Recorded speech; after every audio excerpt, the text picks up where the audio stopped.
Cut the music. Cut.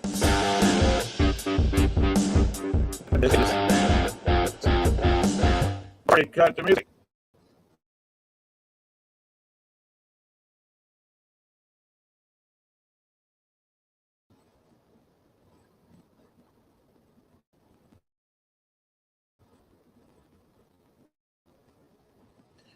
Wow. Went from fantastic internet 5 minutes ago to really crappy internet speed. Look at this. Absolutely unbelievable. The music was going on just fine until I put the on air button and then it went walkie. I have no idea what my speed is now, but it's a lot slower than it was 5 minutes ago.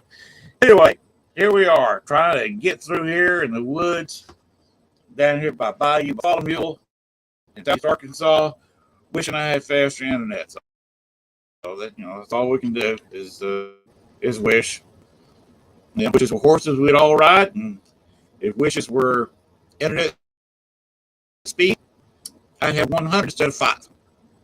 But anyway, tonight we're about Dale Kaczmarek and his little event he's going to have this coming Sunday, the Midwest Paranormal Fest, and we'll have him on in just a minute.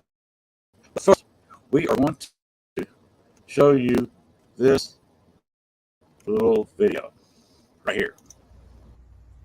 Hi, my name is Dale Kaczmarek, President of the Ghost Research Society. Just a very short video here to remind everybody of our upcoming second annual Midwest Spirit Fest to be held Sunday, October 8th, 2023 at the Thornton Distillery in Thornton, Illinois. There'll be speakers, vendors, psychic readings, and paranormal investigations of a haunted underground artesian well.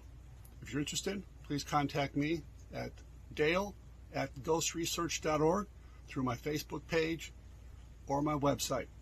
Thank you.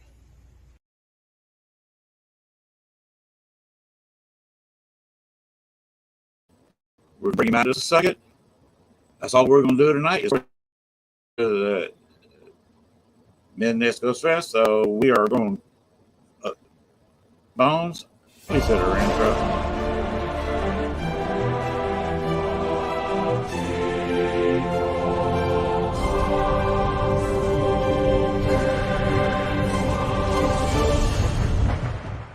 Warning, the following video contains strong language which may be offensive to some viewers and or inappropriate for children. The content within this video is intended for mature audiences only.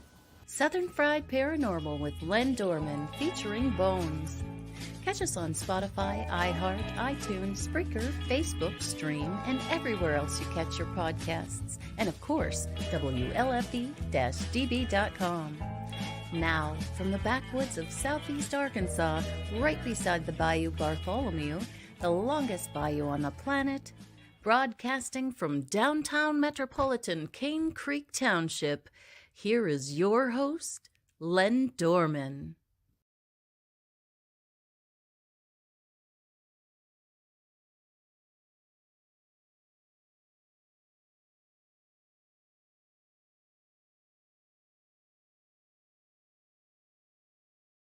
Tonight, we are going to talk about the Midwest Spirit Fest. Right? And we're going to bring in Dale Kaczmarek, and that's all we're going to talk about tonight, at least right now, is the Midwest Spirit Fest this coming Sunday. So here, without further ado, Dale Kaczmarek. Hey, Len, how you doing? I'm doing just great. Welcome to the show. Oh, thank you as always. It's always a pleasure.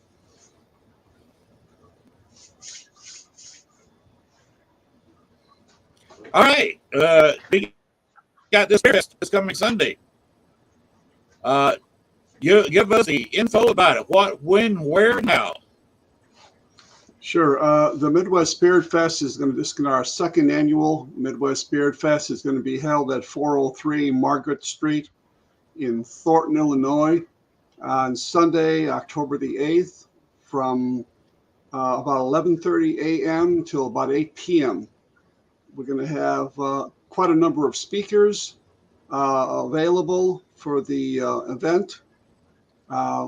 We're going to have psychic readers in a couple of different psychic reading rooms, and quite a number of vendors. As we speak, we're even adding more vendors right now. And of course, all the speakers will be vending as well. So we have some of the speakers will be vending their books and DVDs and whatever else they might have on their tables. We're going to be having raffle tickets throughout the day for raffle for prizes.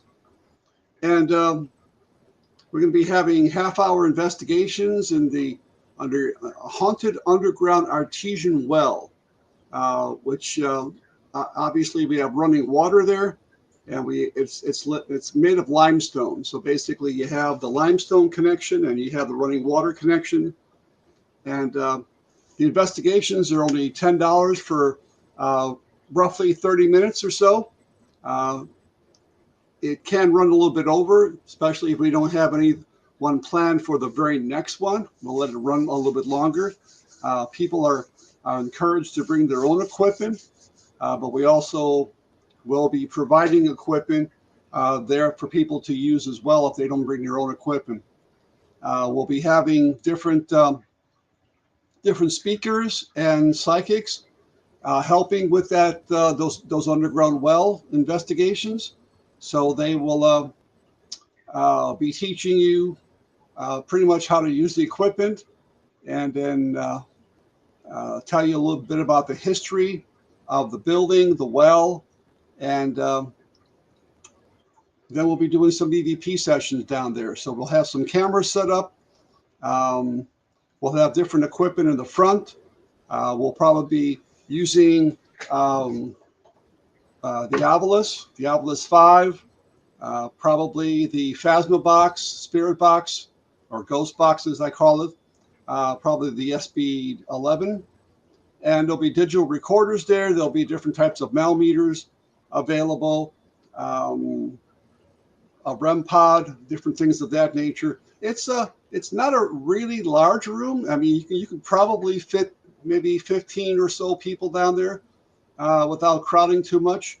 But it's an interesting area. We did our investigations there in the past when it was called, when this used to be called Widow McCleary's, and we were able to set up remote cameras down there before, and then string the cables to a remote command center and kind of watch what was going on in real time down there.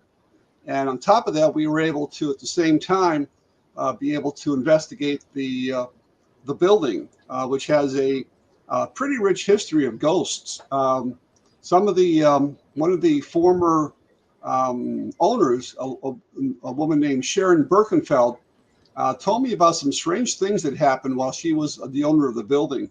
One of them, there's a kind of a cozy sidebar, which you're actually going to be seeing as soon as you walk in from the parking lot in the back through the entrance. That'll be the vendor room, and you'll see the kind of the cozy bar off in the distance there. And that cozy bar, basically, they were not yet open for business, and she was behind trying to get the cash register and the drawers ready to be put in their cash registers. And she looked on the video monitors and actually saw what looked like a real person. I'm going to move this camera a little bit here. Maybe that's a little better. Was actually saw a person standing by the bar, and knowing that nobody should be in there at that time, she walked from behind the curtain, and she couldn't be more than 10 feet away, and there was nobody there. The bar was the doors were closed; they were not yet open for business, and yet they saw this male figure standing by the bar.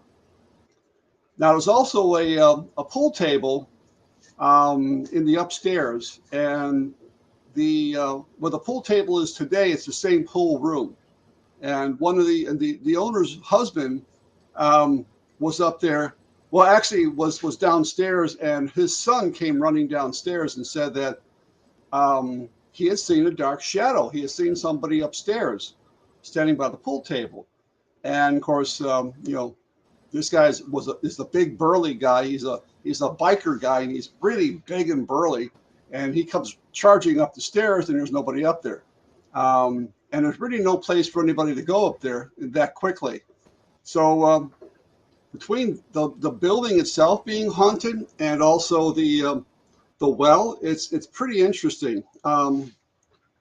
There is some history to this building as well. One of the stories that I found out from the Thornton Historical Society was that we know for a fact this was a place that was actually controlled by gangsters during Prohibition.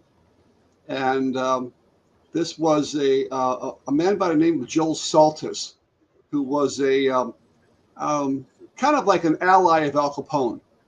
Al Capone pretty much ran the South Side business. Bugs Moran pretty much the North Side business. And Joel Saltis and Al Capone, well, they kind of like got along together. I mean, usually Al Capone wanted total control of everything, but because the beer and the alcohol was being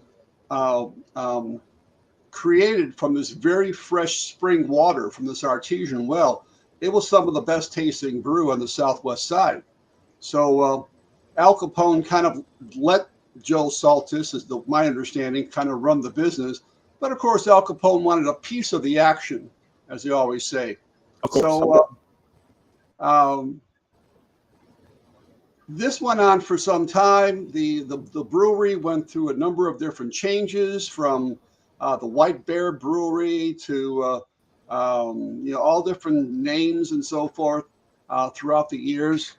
And it's right along the Thornton Creek. And the creek runs right through there as well. So you got the running water outside the building as well. And according to one of the articles from the Thornton Historical Society, after the building had been kind of shut down, it was in between owners, so to speak, it kind of fell into a bit of disrepair. So the new owners were coming in at that time to try to fix the place up and, knock a wall down here or there or something. And according to the article that I came across, they actually found a skeleton inside one of the walls. Now, that's what the Historical Society records show. There are some that dispute that, however, and I don't know why they would, but some dispute that was actually what happened. So maybe some of this activity in the building is associated with this guy who was walled up. He might have double-crossed the mob, perhaps. When you double-cross the mob, there you go. You double-cross the mob, you probably end up as a skeleton in the wall, or you end up with, as they used to say, cement overshoes. Yep. So what we're going to be doing is we're going to be doing investigations on a kind of irregular basis as we get sufficient numbers to take people down in the well. We're probably going to take groups of about 5 or 6 at a time down there. More if we have more than one to go together, and that'll be probably starting on or about maybe about 12:30ish, and then running perhaps every hour if we get more people that want to go. If not, it might skip an hour or half an hour until we get more people. As far as the psychics, we have quite a number of psychics that are going to be there. We have Angela Lauren, Chris Swikes Defoe, Angie Firestone, Paul Schmidt, Jacob Mayfield, and there may be additional psychics that will, I'm in contact with a few others that might be joining up between now and then.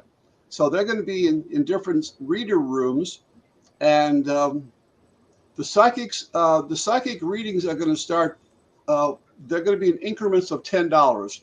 So it could be some psychics will say, well, 10, some will say 20. So you may have to buy 2 tickets or something like that. So what we will be doing is selling the tickets for the readers at the entrance table. So we always ask people go in, kind of look around a little bit, look at the psychics, figure out who you want to go to, find out what it costs, and to come back and buy the tickets.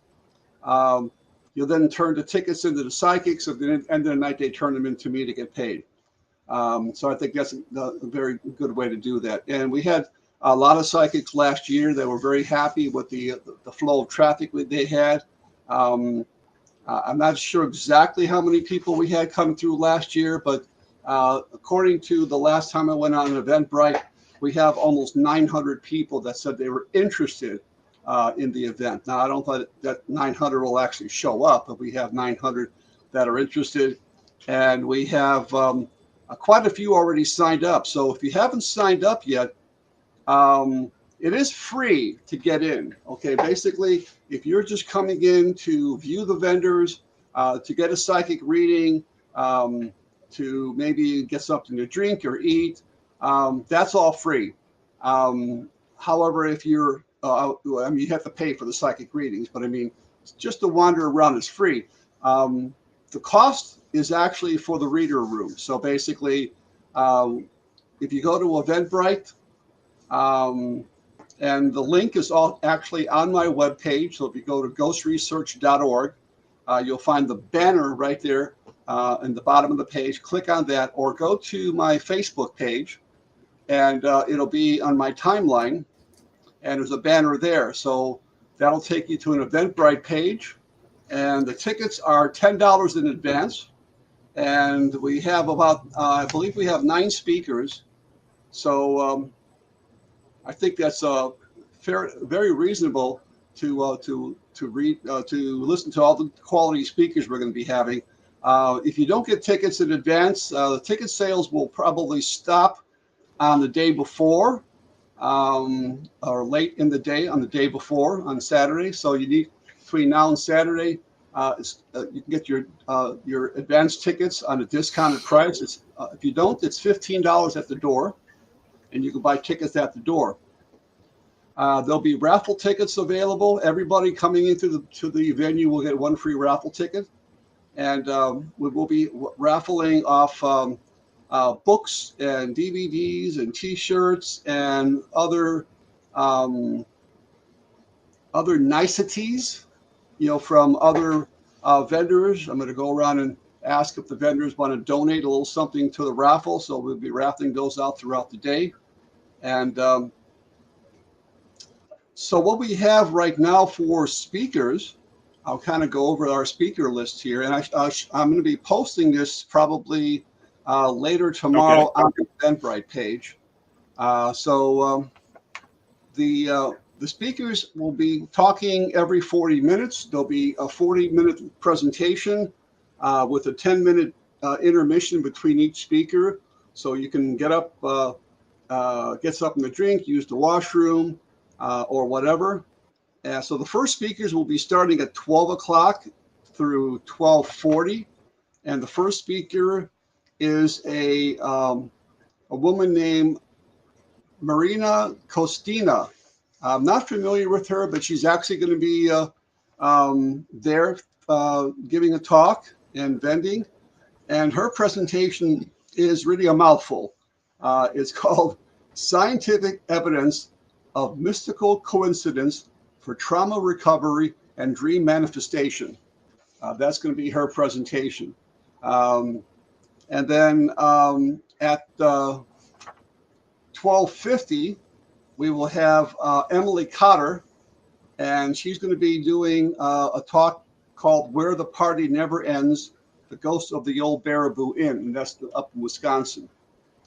At 1:40, presentation I really want to see. In fact, I want to see them all, but I may not be able to because I'll be kind of running the show, jumping around. But at 1:40, my good friend Kathy Condor from a group called Michigan Paranormal Encounters in Michigan will be talking on Ghostly Gettysburg.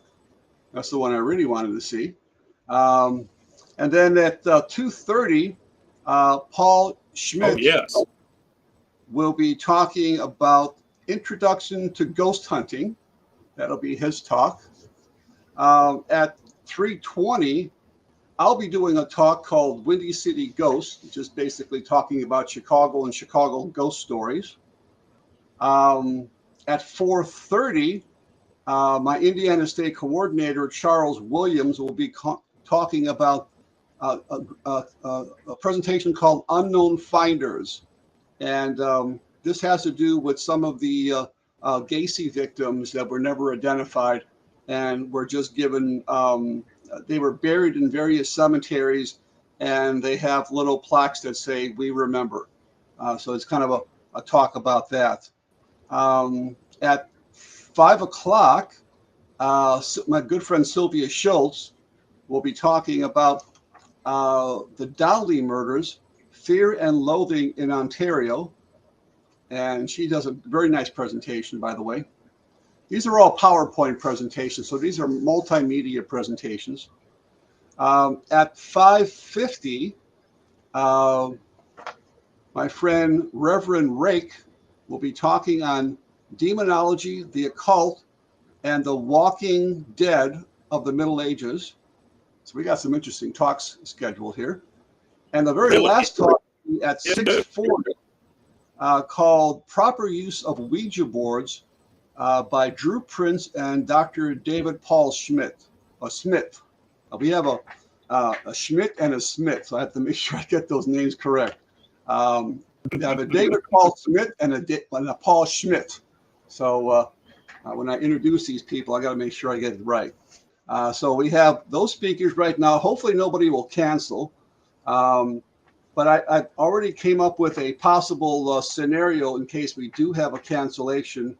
If we do have a cancellation for some reason, then I'll kind of maybe try to bump everybody up an hour, and maybe the last hour we'll have a panel discussion where we'll bring all the speakers in front, sit them on chairs, and the people in the audience can just riddle everybody with questions on any subject or any of the speakers. So that was kind of my thought if we do have any cancellations. We have panel discussions are always fun. I'm sorry? Say that again? So panel discussions are always fun. Yeah. I planned on leaving the last one open, but then I had these two people that wanted to give a talk, and I said, okay, fine. So I filled that. And I was almost tempted to just not talk myself and bump everybody up, but I just decided to leave it the way it is. So we'll see what happens. We have several interesting vendors.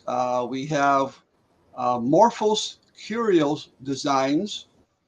We have one called Ashketic Love and Light, and another one called Amberant, one called Chicago Community Crawlers, Chicago Cemetery Crawlers, excuse me. And as I mentioned, we are in the process of getting a few others in there as well. So we're probably going to have more vendors than we had last year this year. So we'll have more vendors this year. And hopefully we might pick up another psychic or two between now and then. And the building is huge. If you've never been to the Thornton Distilling, that's what it's called, Thornton Distilling. They make their own liquor there instead of they call it dead drop liquor, not drop dead. It's dead drop liquor.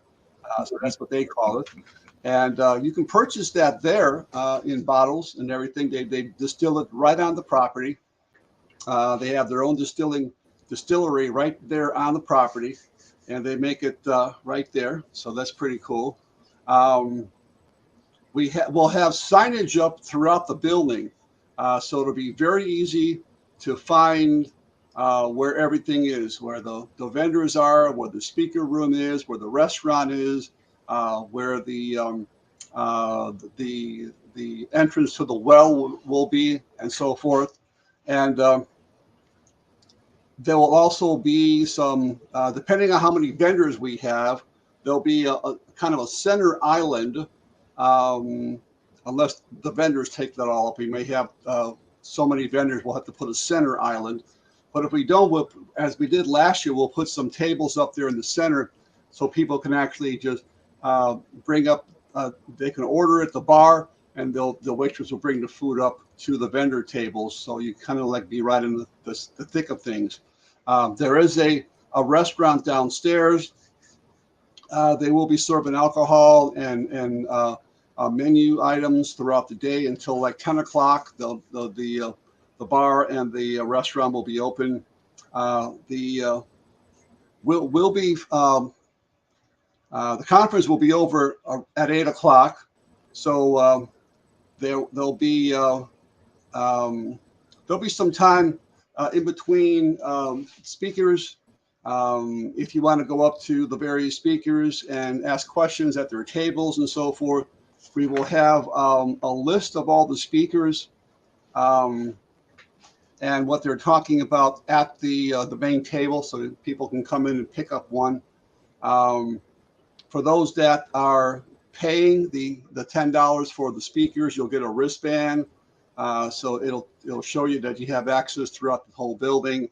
It's going to be a great time, I hope. I'm hoping to do a little bit better than I did last year. And if I do, it'll really depend on what I do this year, if I want to do it again next year, because it is a lot of work. I mean, setting up conferences is a lot of work. It's not as easy as you think it is. I mean, you have to try to get some good quality speakers, try to get them to commit to certain times, and then try to bring in psychics and vendors and volunteers and so forth. And unfortunately, I've had a few issues this year with people kind of at the last minute. There were volunteers kind of like bowing out. I mean, they had their reasons and they were legitimate reasons, but it kind of left me kind of high and dry where I had to do some scrambling the last week before the conference, which kind of is very stressful for me. And we actually had a vendor and a psychic actually drop out because of family issues. Yes, which I totally understand. But that's the possible bumps in the road, as they say, when you do an event like this. Nothing ever works exactly as you think it's going to work, but sometimes it does, and it surprises you. So hopefully, at least we won't lose any speakers this year. Hopefully, and we hopefully won't lose any more volunteers. But looks like we got a pretty nice event coming up, and as I mentioned, we will be doing probably like hourly raffles, or maybe even on the half hour, depending on how many prizes the other vendors will donate. We'll kind of figure that out, and we'll figure out how many we can do. Maybe a raffle every half hour. We will try to insist that you need to be there to win, because if you take your raffle ticket and you go home, then you basically kind of lost out. So we'll make a few announcements. We'll try to hold the raffle tickets as long as we can. We'll make some announcements in the various rooms of what the raffle number is, and you can come up and pick up your prize at the main table. We'll have volunteers throughout the building. They'll have little name tags that says staff and their name below it, and they'll have some two-way radios, so in case they need to get a hold of me, or if there's a little bump on the road, we can work on it and try to say maybe the projector's not working right or something. Someone's PowerPoint's not working right or something. We will have our own projector there, a PowerPoint projector screen, and a PA system that I'm actually bringing in. And there'll be tables up there. So I think that's about it. I think I covered all the hot spots right there. I know that we do have some really good speakers, some very interesting presentations that are going to be talked about throughout the day there, and I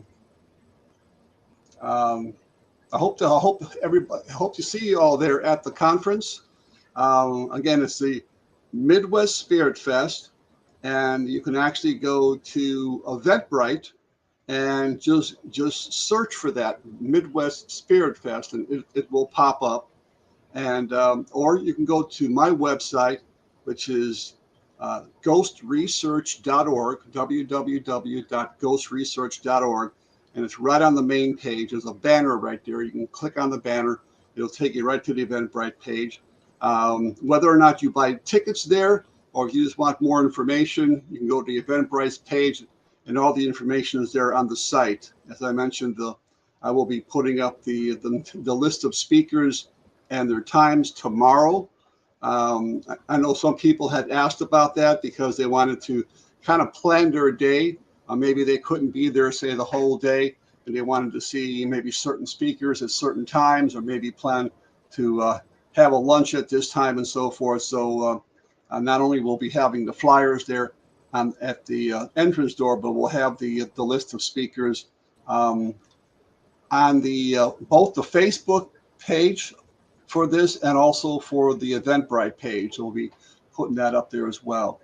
And again, I want to thank Len for allowing me to shoot a little short video that he's been playing for me throughout the month here and before. I do appreciate that. Every little bit helps, and so hopefully we will get a large crowd. I don't know what would happen if we got 900 people in there. I don't think the building can hold 900 people, but maybe it means 900 people will kind of flow throughout the building throughout the time. But if we get that many people, and we get if the vendors are happy, the psychics are happy, and the owner is happy, and it makes me happy, then we'll probably do it again for another year. So we just kind of play it by year by year. The first year was very good. We'll see what happens this year. We have more things to offer this year than we did last year. So hopefully we will have a better year. I wish I could get up there and go, because I would be right there with you. Yeah, we'd love to have. It's a long walk from Arkansas. It sure is. It sure is. Yeah, we've been talking about. I do have one question. Go ahead. Yeah. On ghost hunt, you're going to start them about maybe 12:30, right at the start of your conference.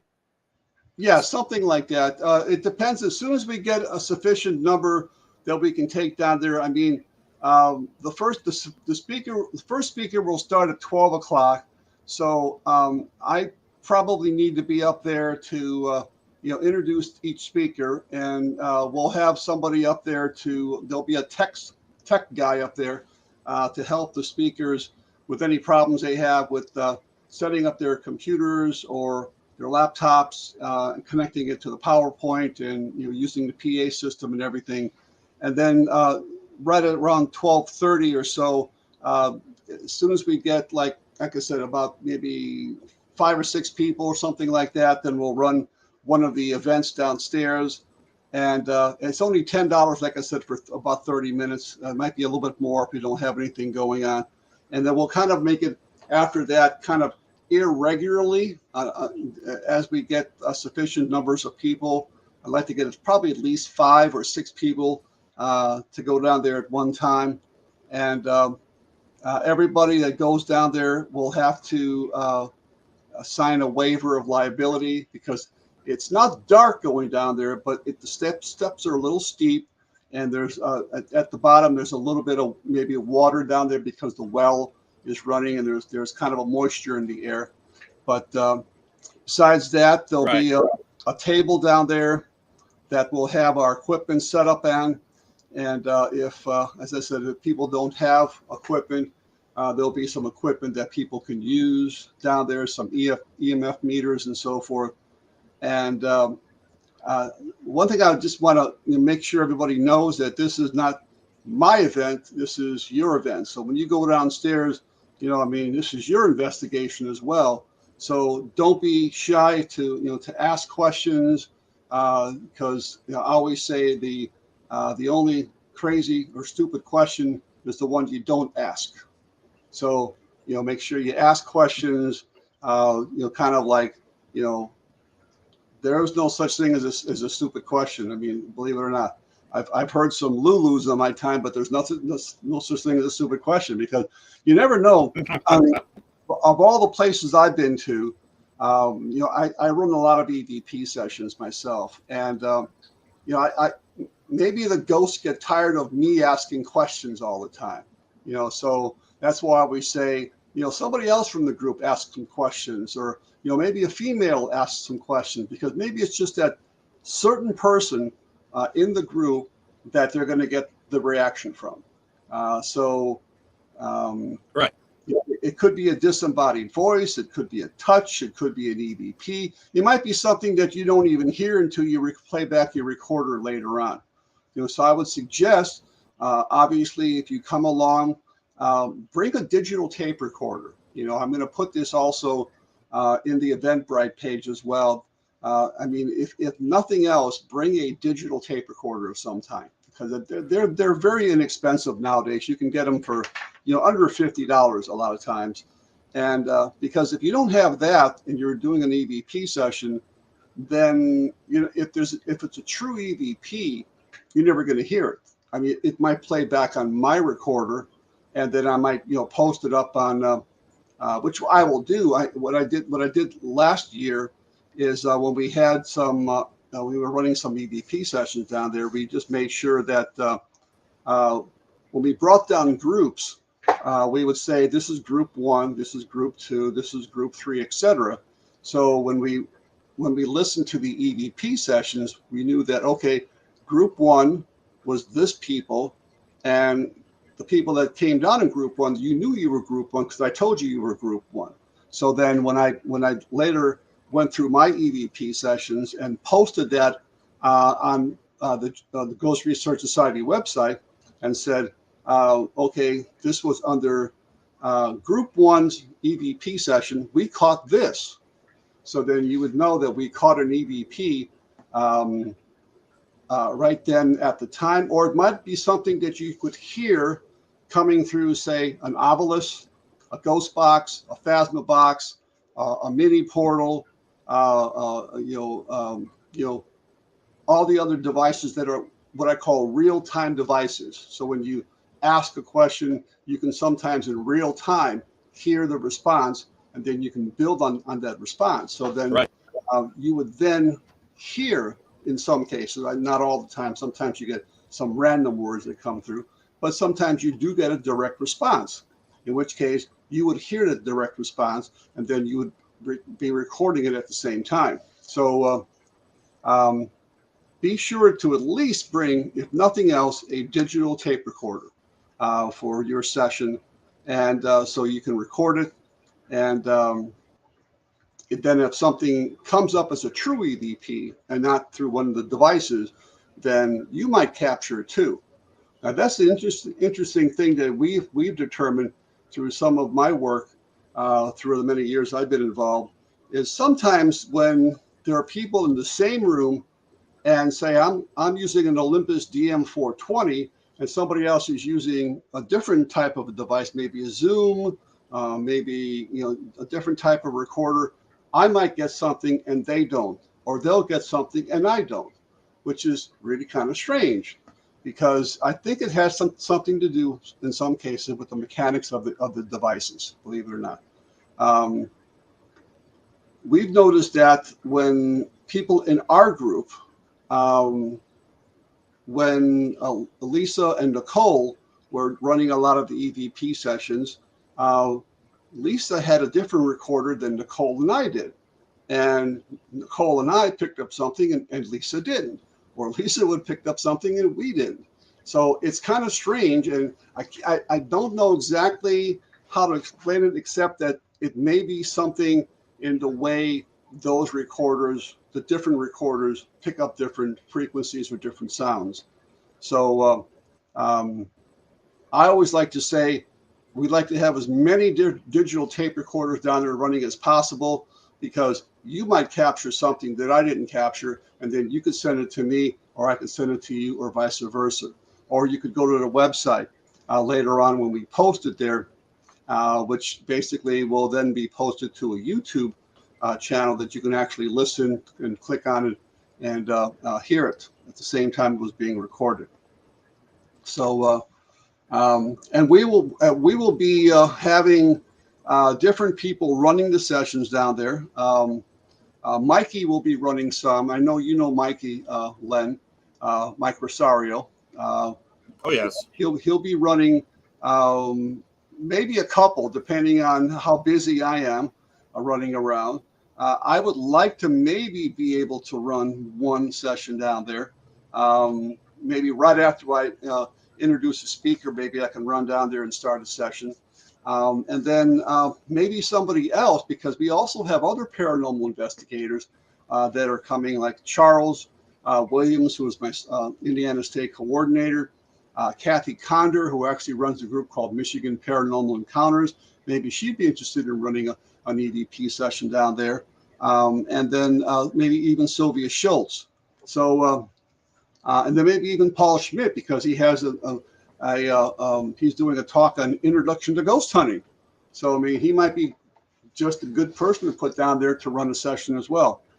So I can't tell you who's going to be running any particular event yet at this point. I kind of would like to maybe have a schedule, and maybe by the time of the conference, I would be able to have, say, a kind of like a schedule, like for this first session, it might be Mikey. The second session might be me. The third session might be somebody else. So I'm hoping to have something like that by the conference. And I know last year, I think we had, I believe there were 4 sessions that we did down there with various amounts of people.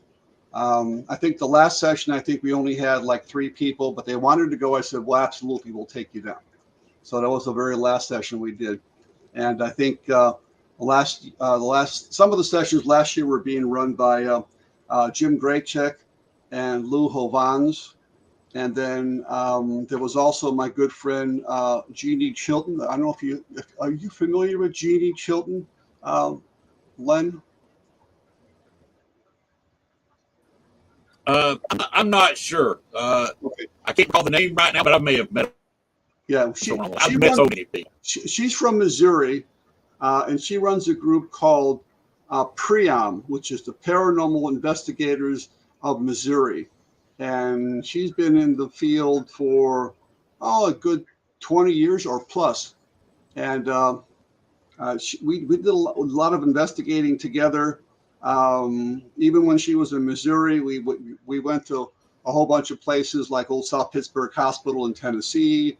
And I think we went out to Gettysburg and some places in Missouri as well. So last year she was running one of the sessions too. I don't think she's going to be able to make it down there this year, unfortunately. But we will try to have different people running different sessions. So I don't know if people would have a preference to where they want to go. I mean, maybe you know this person, maybe you know this person. You'd like to go down with that person. I mean, that's perfectly fine too. But Mikey is my research assistant for the Ghost Research Society. As I mentioned, Kathy Condor is the founder and director of Michigan Paranormal Encounters. Paul Schmidt, he's also an investigator, as is Charles Williams from my Indiana State coordinator, and Sylvia Schultz, who is not only an investigator, but she's an author of many books. And so it would be probably one of those people throughout, and that's subject to change too, depending on we'd have to juggle that along with their time that they'll be talking, and how busy everything is. But we will definitely try to have at least 4 sessions going down into the well, maybe more if we have more people, or we might have maybe slightly larger groups. So, but there'll be plenty of equipment to kind of go around. And as I mentioned, if you want to bring your own equipment, cameras, tape recorders, digital stuff, the more the merrier. Okay. Let's see. Well, one more question about this. Sure. What if you had somebody who wants to go to 2 sessions? You charge $10 a session. Will you allow somebody, if they want to do it twice, to give you, say, $20 and go twice? Well, yeah, it's $10 anyway. So I mean, if you went twice, it'd be $20, right? But I mean, the thing is, if say we do the very first one at say 12:30, and we don't have another one scheduled until say 2 o'clock or say 2:30. So I wouldn't mind if the first session ran a little bit over 30 minutes to give people more time down there. If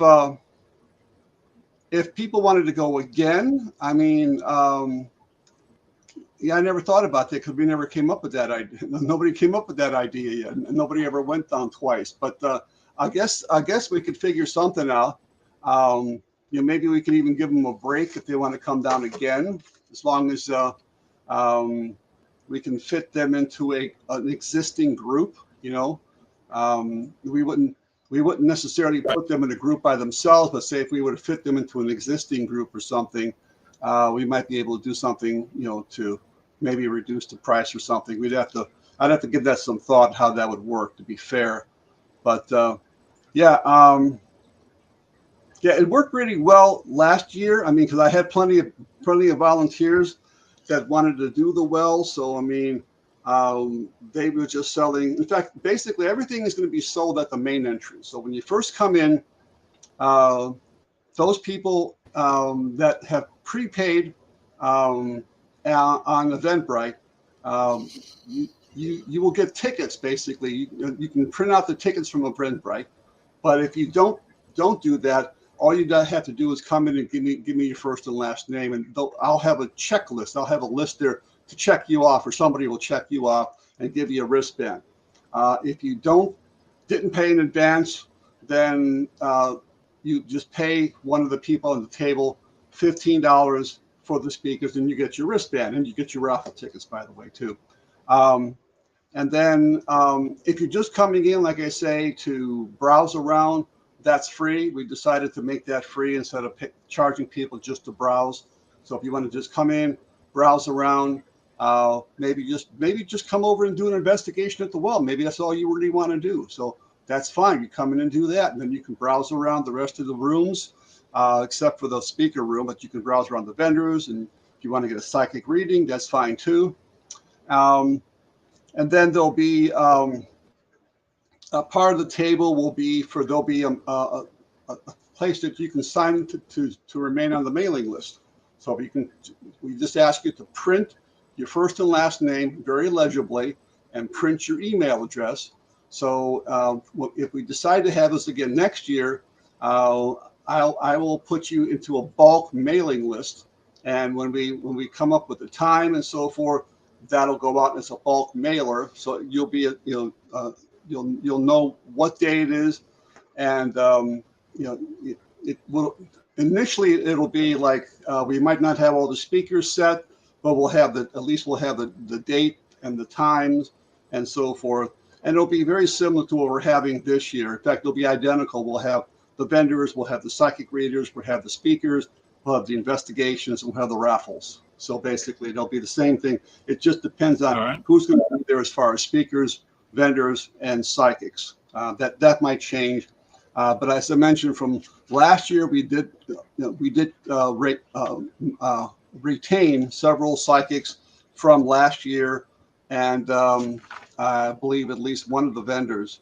We did pick up a lot more vendors, and I wouldn't be a bit surprised when I get off here and check my email. I bet you I'll get some more people, because they've been flowing in really, really nicely now for the last say week and a half, which makes me very happy, because before that I was beginning to get a little worried that people weren't going to show up, or maybe they were just going to pay at the door, which, you know, that's fine too. But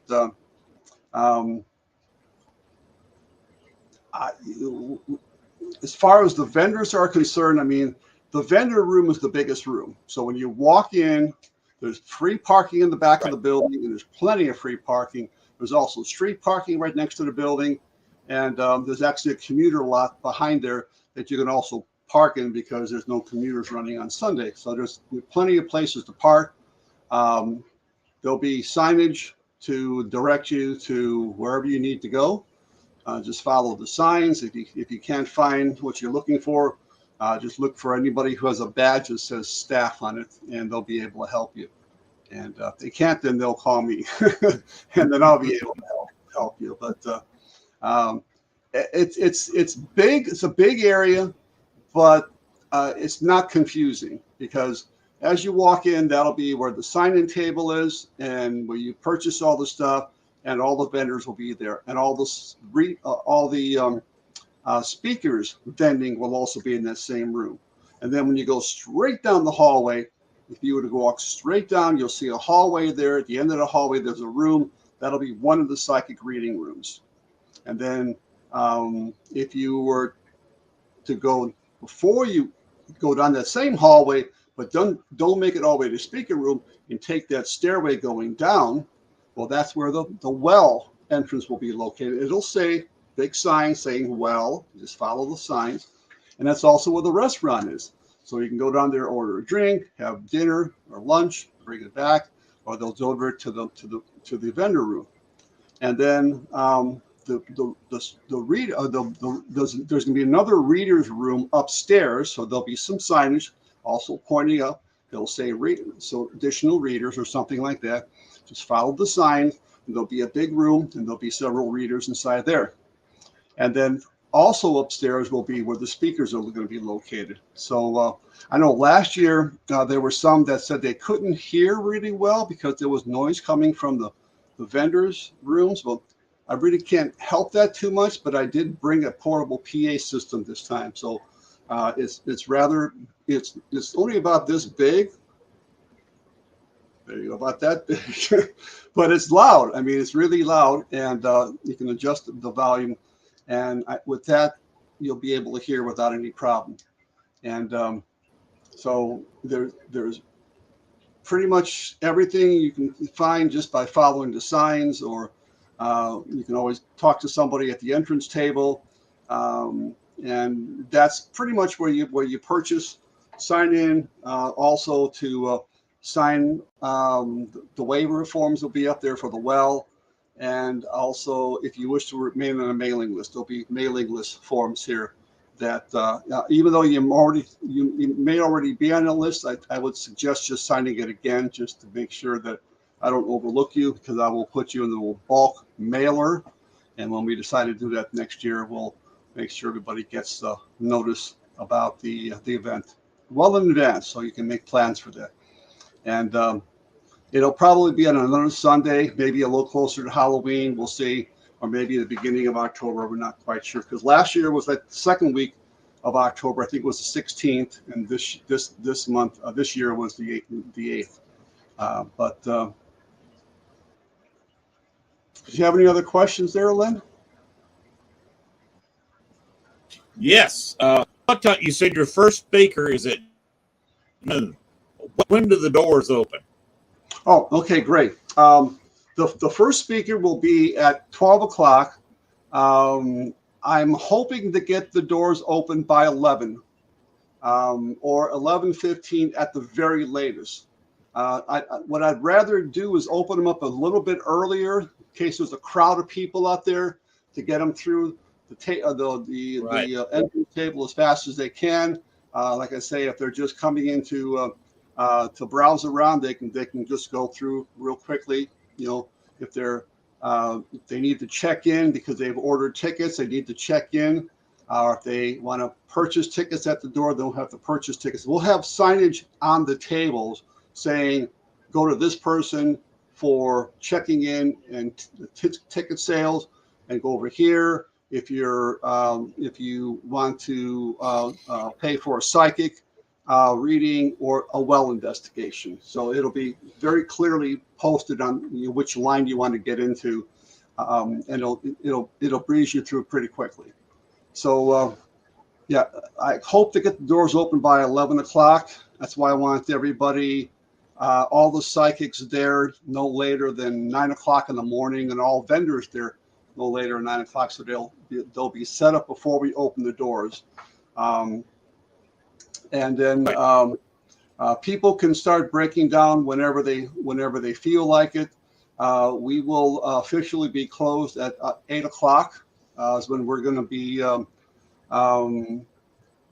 The official breakdown will be at 8 o'clock, but the restaurant will still be open for drinks and I think food until 10 p.m. So you can still hang around there. It's just that the event area will be closed at 8 o'clock. So if you're if you're a psychic reader and you want to cash in your tickets, what I had did last year and as well as this year, we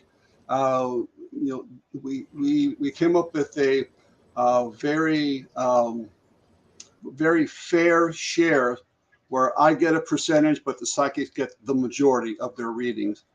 So their tables are free. They're able to sell stuff at their tables as well, so they don't have to buy a vendor's table. And by the way, that's something I didn't mention. The vendor's tables are only $35 for the whole day.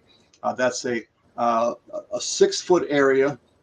But if you want to do a 6 foot and then have something coming off this way and coming off this way to make like a U-shaped thing, I mean, that's fine because people might not have enough room for just that.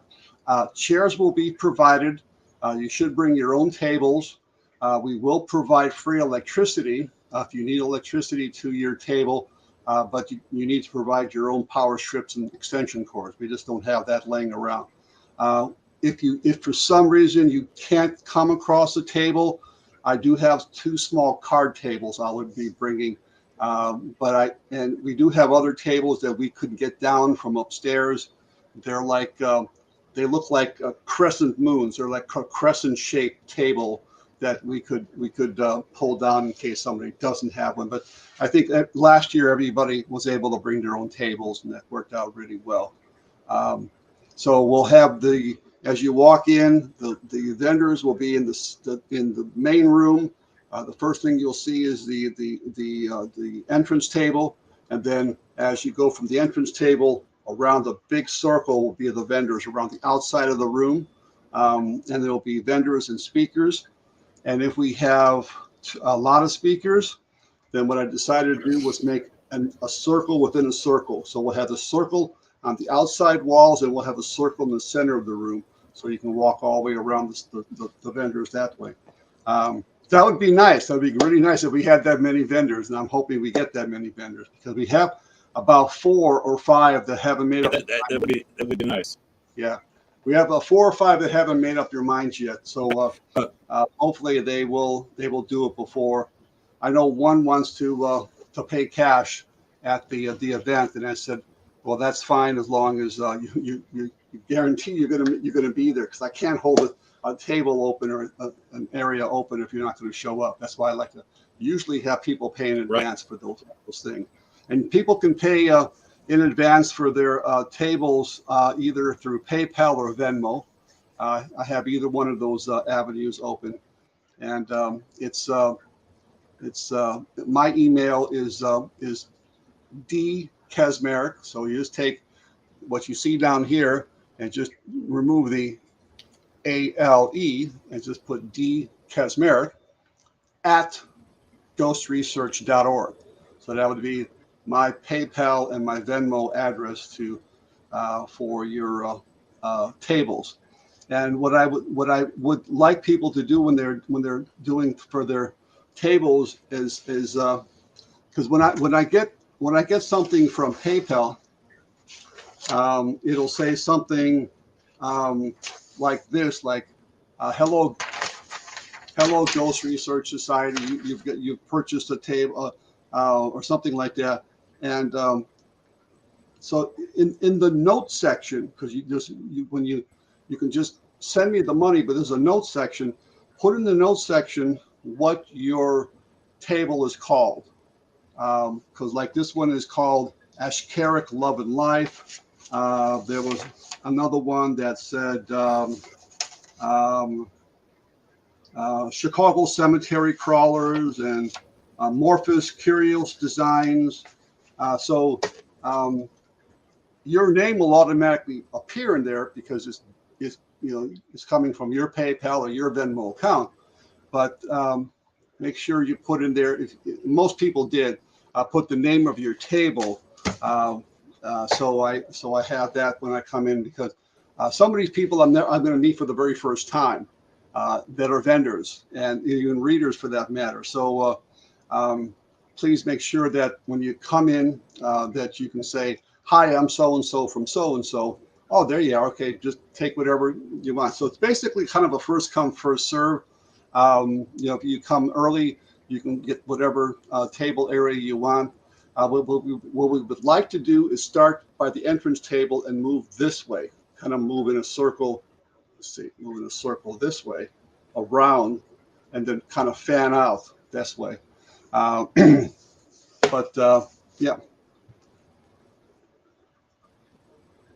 Let's see. One other question I have. I sure. believe on your Facebook page, it's got a map to the location. Is that correct? Yes, it is. It is. And on the event Facebook page? Yes.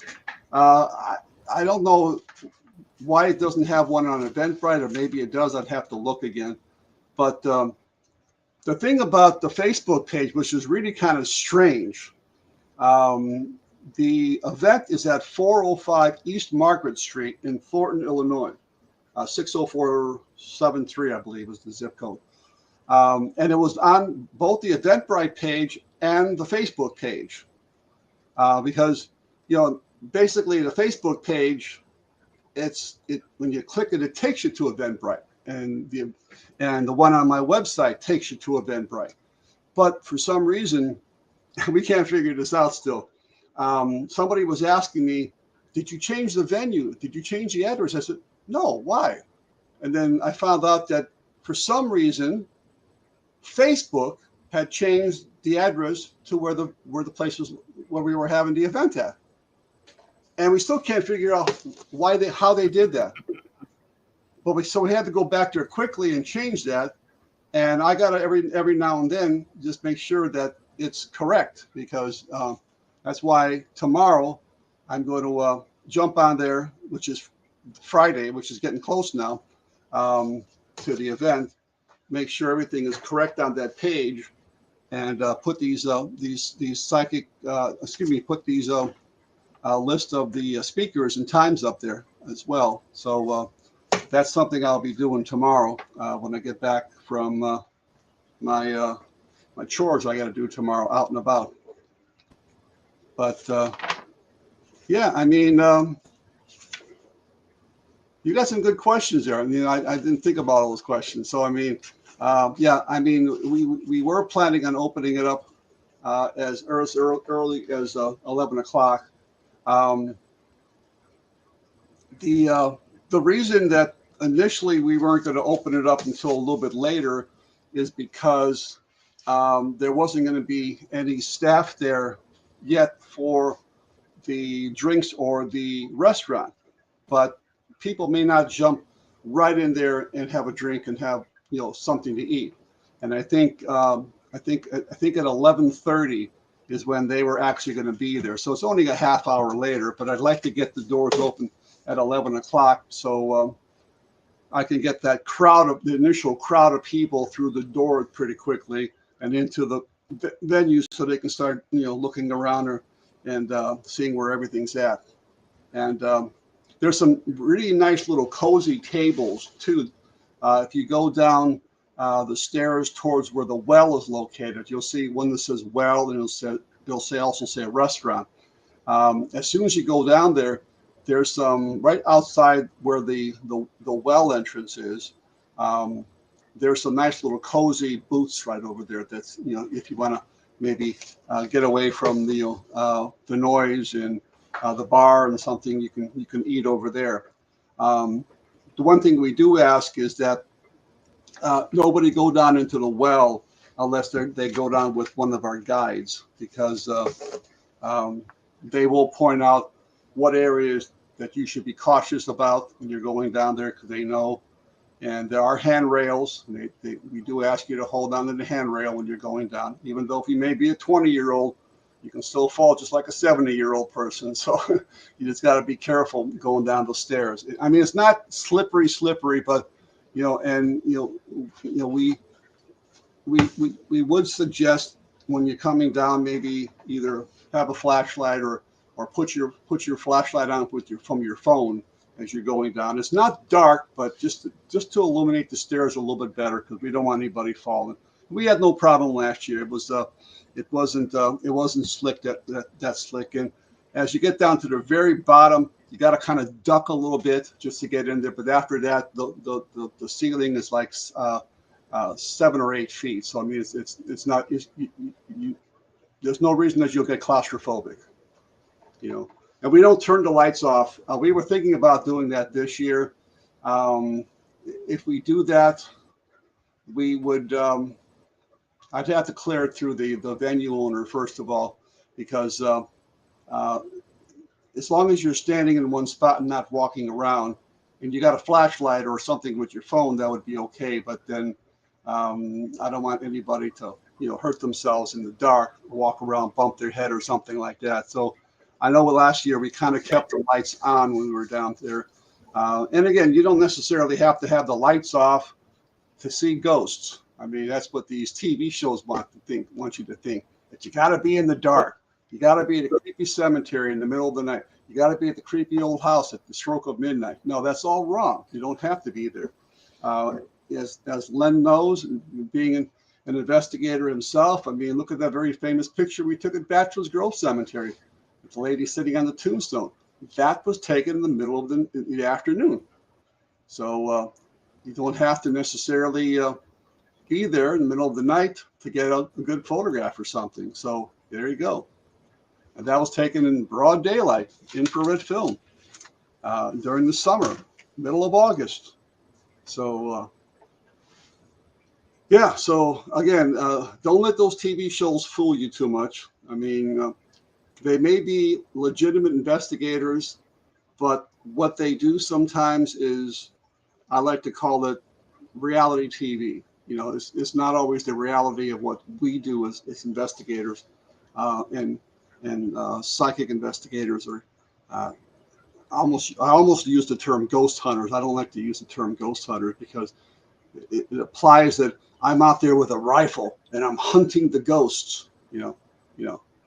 I'd rather just say a paranormal investigator or a ghost investigator. You're not a ghost hunter, I mean, but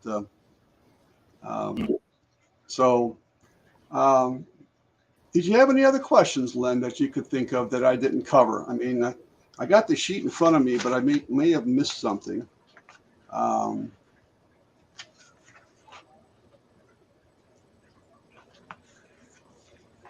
There is, like I say, parking there's actually parking in the front, but there's more parking in the back. So literally when you come down Margaret Street, depending on where you're coming from, it's very easy access to this area off of Interstate 294. So 294 goes, goes from Chicago all the way to Wisconsin, all the way to Indiana. I mean, it's a tri-state. They call it a tri-state expressway. And so if you're coming from 294 and you get off at, you'll probably get off at Halstead. You take Halstead south, and then you'll look for, you'll eventually get over to Margaret Street. But if you're just using your GPS, just type in 405 East Margaret Street, Thornton, Illinois. It'll take you right there. Um, the GPS coordinates, the way it's going to try to take you is not necessarily the right way, because what happened is you're going to see, before you get there, you can see this huge Home Depot or Menards or something like that right there. And that road that it tells you to turn on would have been the road that took you right to the building. But Menards or Home Depot bought that whole area up. They closed that road down and they put their outside stuff for their lumber and everything, so you can't go there. You got to continue on to the next stoplight, and you make a left and just follow it and it'll take you straight there. So yeah, there's a slight little deviation, but it'll get you there. And as you come down, eventually on Margaret Street, you'll see the building just before the Thornton Creek right there. You'll see Thornton Distilling. You take that left, go behind the building, and you'll see a huge parking lot. So you can park back there. And there's even some handicap parking as well. And there's also street parking, and there's also some parking in the commuter parking lot there as well. And so then you come in that back door, and that's how you gain entrance to the building. So I think I just about covered it all. I think. That's about covered everything. Yeah, just about. I just wish I could get up there. Say that again. I said, I just wish I could get up there, because I would be more than happy to lead in one of your investigations down to the artesian well and do an Echovox section for everybody. Because if you watch the show, Daniel Roberts, the inventor of Echovox, was actually a guest on my show last month. Nice. So I got some insights on how that works, and that would be a lot of fun to do, and it would be different than, of course, everybody doing the ghost box and you and using the SP7 or 11. You've got both, don't you? Yeah, I have them both. I also have, like I say, the Phasma box, the Obelisk 5, the Obelisk X, the Obelisk PX.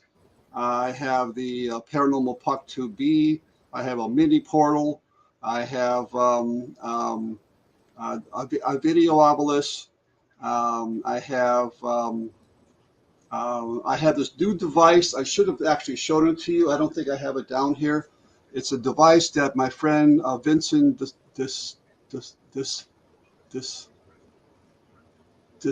Stefano. I can't even pronounce his name. He's in but he actually gave me this ghost box, and it is an amazing thing. It looks like a little radio, like an old radio that you carry with your, and you turn on the little dial and the thing lights up across there, like where you would be able to tune it. And it has a sweeper on the top. It only sweeps, I believe. No, actually sweeps. This is really cool. It sweeps AM, FM, and 5 shortwave bands. Mm-hmm. So it's shortwave radio that it actually does too. And I've never tried it on shortwave. I want to try it on shortwave, but it's really good. We've gotten some interesting stuff on it. We were doing an investigation at a private home, not far from my house, and the woman's name was Sheba. And now Sheba, how many people do you know that's named Sheba? I don't know anybody except the Queen of Sheba. That's the only Sheba that I know. So that's the only one I know of. So we were investigating her home. However, there was this girl in Columbus. Okay. But not too many people that I know. I don't know anybody named Sheba except for her. First, it was Queen. It was her. Yeah.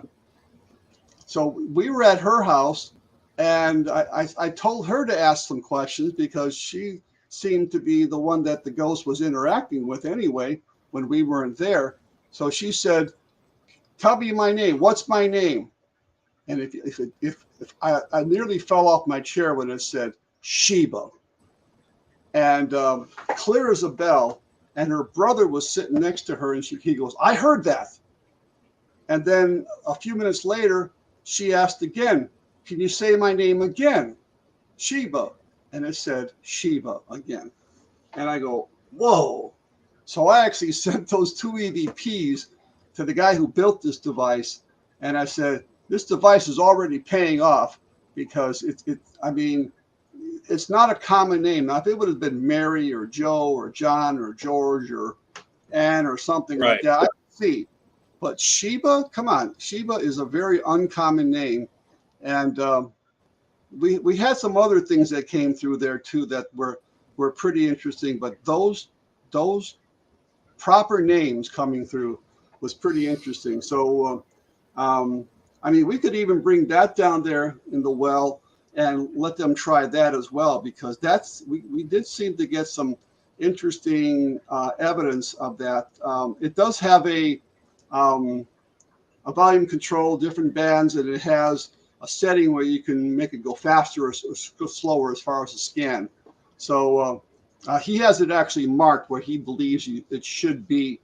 But I always like to scan a bit faster, because the slower you scan, the more possibility you're going to bring in radio bleed through, and then you're going to have something coming through that would be on a radio or something. So on the faster scan, which is then a word or something comes through, which I think is a little bit more scientific. But yeah, he was real pleased with we got something one of the very first times we went out with that thing. So that I have incorporated now with my regular arsenal of real-time devices now. And maybe the next time if I come on your show again, and maybe we can talk about maybe real-time EVP devices or something, and I can actually show you and demonstrate that a little bit and show you how that thing works, because it's just another sweeper. But I swear, for it to come through like that, I always wondered when I first heard about ghost boxes. I was skeptical, because the first one that told me about ghost boxes was my very good dear friend, Rosemary Ellen Guiley. And I've known her for more than 30 years. I've worked with her in the field. And usually when she tells you something, you can take that to the bank, because that's how much I trust her. But yet I was still a bit skeptical, because she was saying, well, this is I think she was using something called the Frank's box, named after Frank Sumption, who actually came up with the idea of ghost boxes. And then, of course, we had the Radio Shack hack, which I actually have a copy of the Radio Shack hack that Stanley made for us. Right. And then there was a Joe's box and an Allen's box and all different types of boxes. But when she said that this box actually scans AM, FM frequencies very quickly, I go, okay, well, wait a second. If it's scanning AM, FM frequencies, does that mean that all you're listening to is radio chatter? And the way I looked at it later on was that you're scanning so fast with some of these devices, especially the SB11, and which scans even faster, believe it or not, than the SB7, that when you hear that, each is a station. So that's one station, or like 98.3, 0.5, 0.7, it's one little part of a station. So if you get a word coming through, scanning that fast, and you get a word coming through, that would be pretty amazing. But when you get a whole sentence coming through, well, how do you explain that? Because is it coming through? So you're saying that each is a station, so there'll be, hello, my name is Paul. So that's what it would have to do. It would have to be coming through on multiple frequencies and putting together a sentence. So I said, well, that's impossible. That's impossible. Nothing can do that. So then I discovered, or I came up with this theory that what we're actually doing when we listen to those ghost boxes and we hear those voices is the spirits are using the white noise between the channels to manifest their voices. So you can take a device, which I have, which I'd love to demonstrate to you. You're probably aware of it too, being a paranormal investigator. We call it a mini portal. And a mini portal, we are able to, say, hook an SB7 or an SB11 to, but then we're able to get rid of that, all that, so then only the voices come through. I mean, this thing is still scanning, okay? It's still scanning, it's still making the sound, but we don't hear the sound because we have tuned that noise out. So therefore, if we come across a very low, subtle, something like that, if we were scanning, you never would have heard that, because the scanning, the station scanning would have obliterated that voice. So by eliminating that sound, we hear all the voices coming through. And you can do as fast as you want or as slow as you want. Usually I go the fastest speed as I possibly can, and you will hear those voices come through. And that's similar to, like, I had been to one of Troy's conferences a long time ago, Troy Taylor's, and Patrick Burns was there, and I think he used to be on a show on a haunting evidence or haunting something, I think it was called, and it was him, a psychic, and a skeptic, and he was a scientist guy.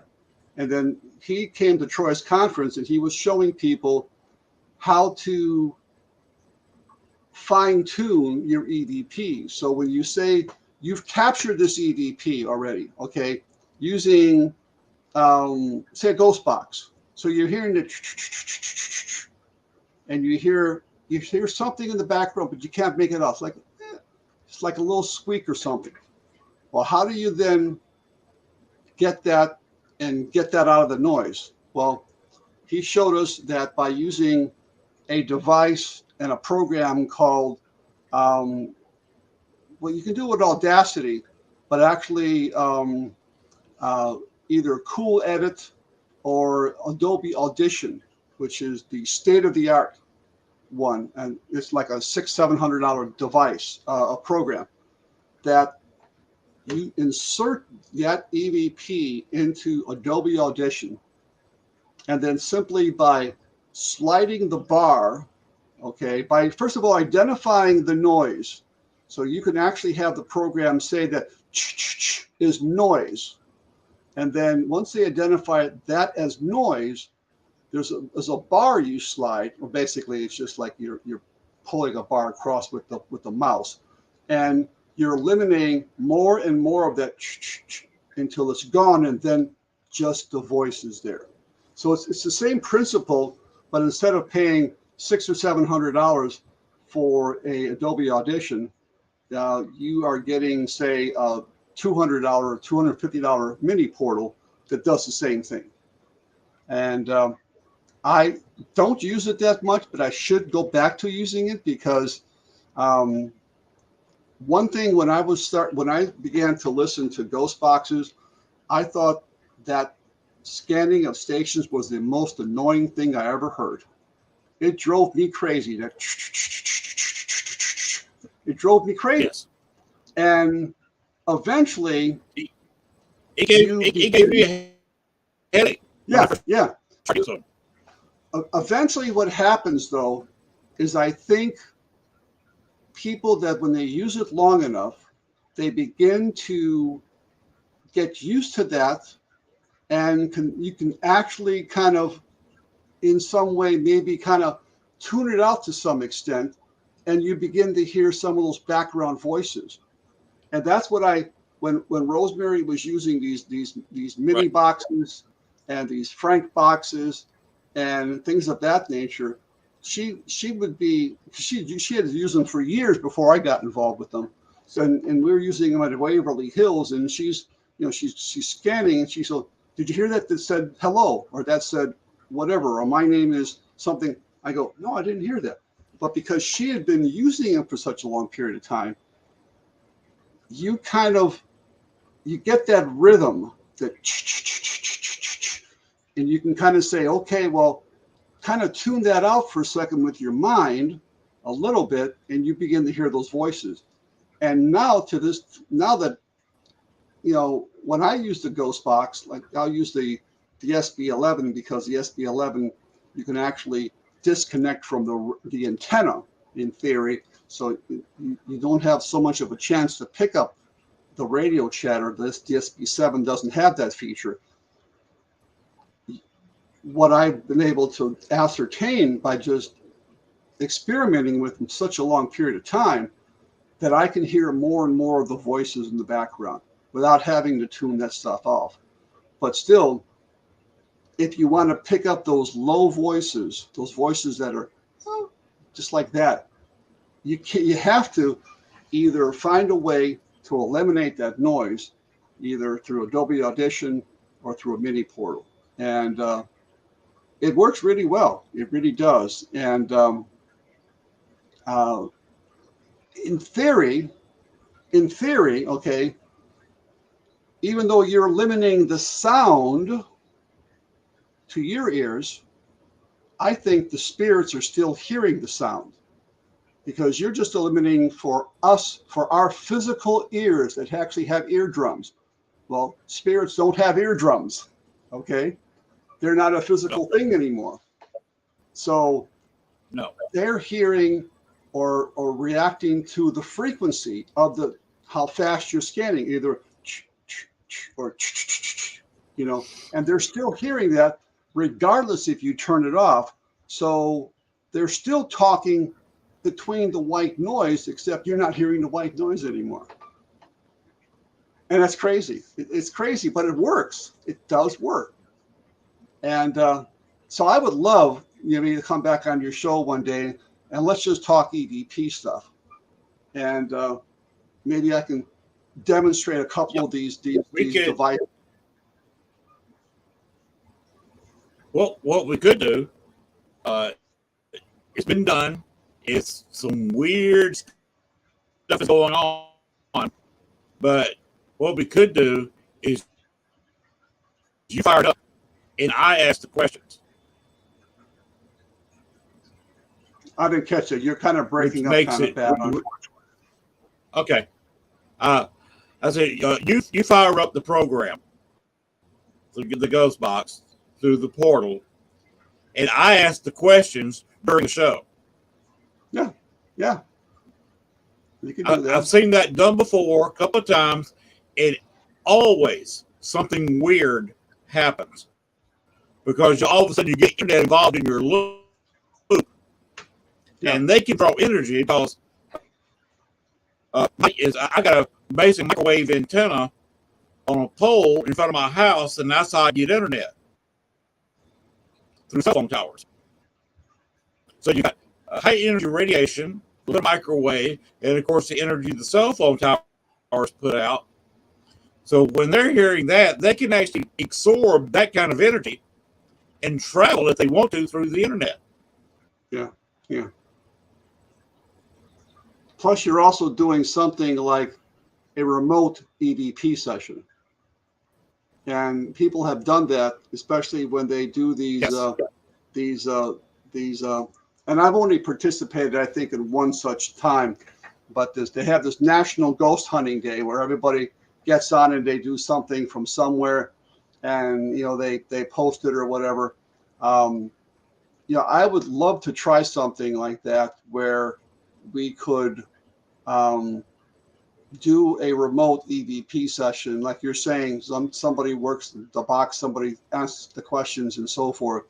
I've also wanted to try something where, and I've seen this done on TV before too, where you put, say, the Avalis or the mini box or the SB7 or whatever you're using in a room by itself, okay, and start a cell phone conversation. Okay, put the cell phone over there, call, say, from this cell phone to that cell phone, put it on speaker, okay, and then this other person in another room, or maybe say even in another city, okay, is sitting and you're talking to another person, okay, on speakerphone, but it's actually communicating with that device, and you got your digital recorder going over there. So you're like, just like we're doing now, what you suggested, but doing it through cell phones too, where you could say, is there anybody there? Can you tell me your first name? And it's going to ask that question in another city, in another room, hundreds of miles away, perhaps, and see what kind of response you get. I've always wanted to try that, because I'll tell you why. I had done an investigation one year, a few years back, where this woman, I'll make a long story short. This woman was either her, I think it was her boyfriend, who was a biker, and he was either drunk or he lost control of his bike, and he crashed off the side of the road and in a culvert, and he was hurt really, really bad. So he couldn't even crawl out, and cars were going past him no further than 5 feet away, but they didn't see him, and he died in that culvert. Okay. And so, she was kind of shook up about that because it was her boyfriend or something. And so the funny part, or maybe not so funny, is that she had to drive that same road to and from her work every day.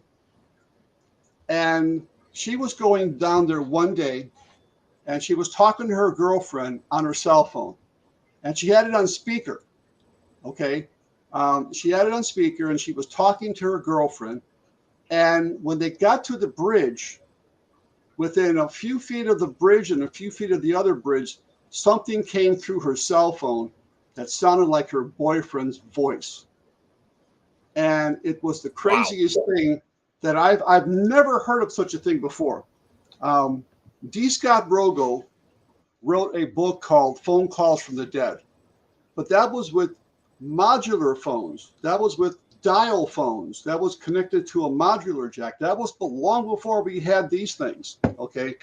And they would have communications with people coming through your home phones. I call them your home phones. I still have a home phone here that works on a modular basis, but I've never, ever. You still got a landline?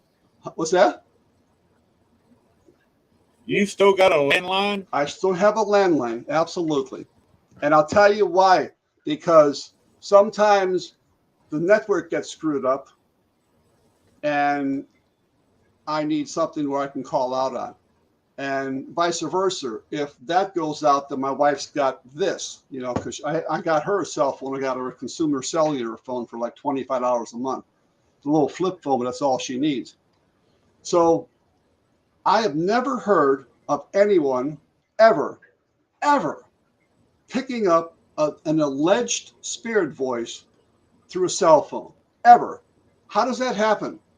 Okay, I mean, in a landline, that's possible because when I was growing up back in baby boomers, 50s and 60s, they had what they call party lines. I don't know if you ever heard of a party line.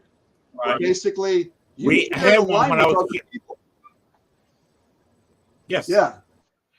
So that's possible. The rings were different, so I know if it was you or a real person. You're. Yeah. Mm-hmm. But that person's a real person. So, and then going back to the D. Scott Rogo book, I mean, she could not explain. He's a parapsychologist. He could not explain this. And it's a great book. I got copies of that book. It's very hard to find.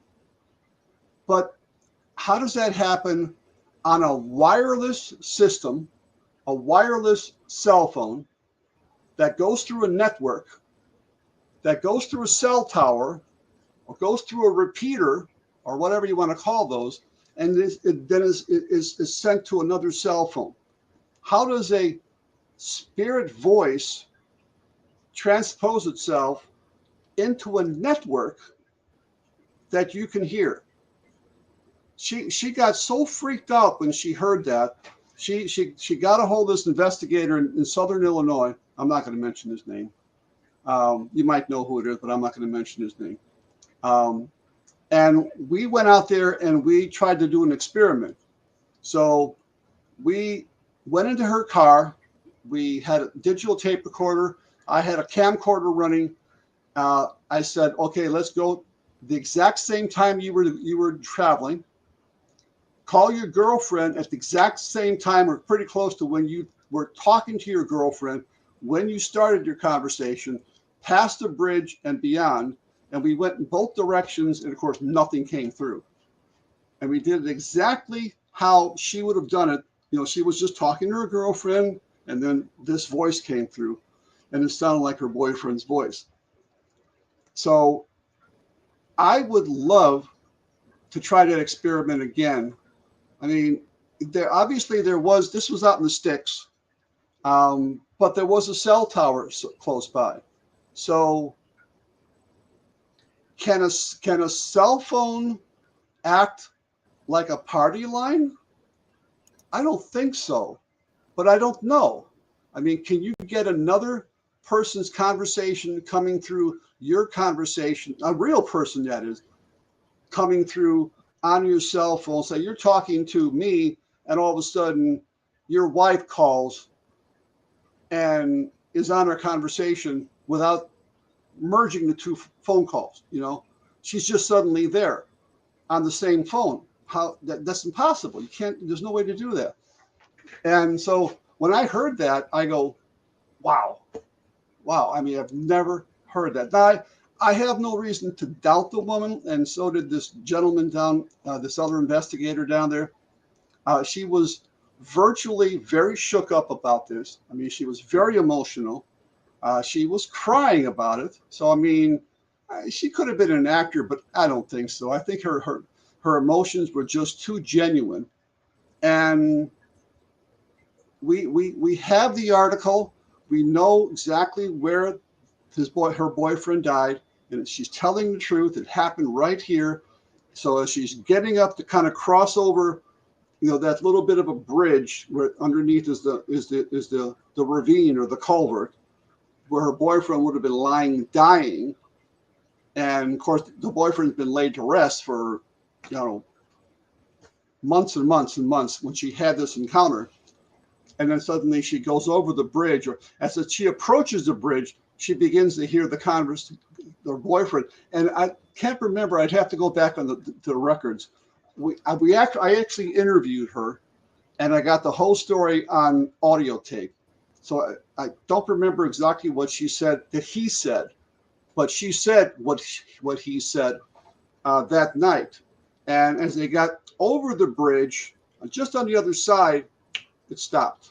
It just stopped, right? And it didn't pick up anymore. And right there on the other side of the bridge is this big giant cell tower. So I'm thinking, that's just not possible. I mean, I guess we all consider ourselves a bit of scientists, okay? Because we don't have a PhD, but I think me and you and other people in the business, you could consider us scientists because we experiment, we put forth hypotheses and theories, which we then try to prove or disprove or debunk. And that's what scientists do. You know, they look for a logical explanation before you jump to conclusions. And I could not come up with one. I could not come up with a logical explanation. And I'm not saying that there wasn't a possible logical explanation. I just couldn't come up with one. I mean, I found out that her phone, I believe, was Verizon that she was using, and see, mine is AT&T.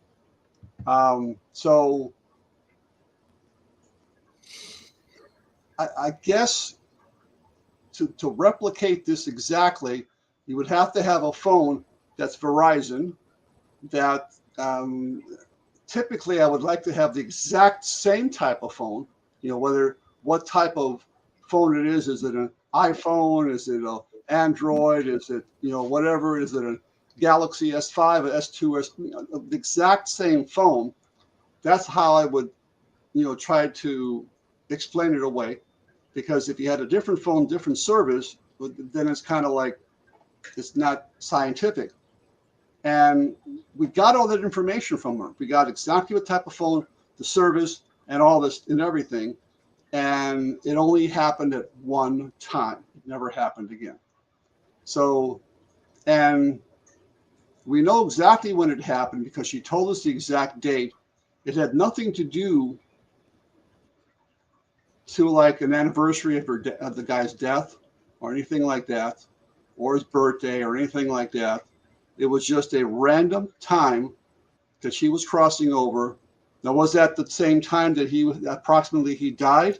I'd have to look back at the records. I don't remember. But what does that say? That happened.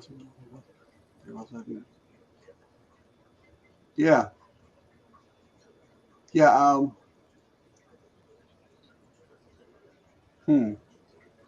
Interesting. Might I ask that Kimberly what type of service that she had? Can she tell me the service that she had? Was it Verizon, AT&T? Was it T-Mobile or what? Okay. Samsung Galaxy. Okay. But what service? Was it Verizon, AT&T? Because that could Verizon also. See, that makes me wonder then. Okay. I mean, was it a glitch in the Verizon back then? I think it might have been back when she had that, it might have been 3G. I don't think it was even 4G. I could be wrong. I have to look at the date. It might have been 3G. So was it something that was a technology glitch because of, the lesser G factor? Or was it a cell phone glitch? Or, I mean, I'm just not quite sure. But that's interesting that Kimberly, I appreciate that because I've never heard of it happen before. If it happened to you, I totally, believe you, but it's just something that I've never come across ever. But even worse, I mean, you've had that happen, and I'm sure what happened to you, most likely it wasn't coming from a dead person, right? It was probably coming from a live person, correct? Because this was apparently coming from a dead person. So he had no cell phone. He was talking and, somehow his voice was coming through the ether and went through the cell phone waves or whatever you would call it, and got put onto her phone at the same time.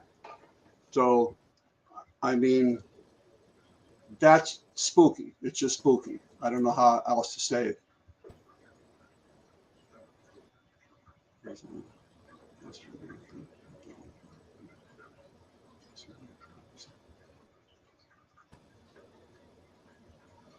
Yeah.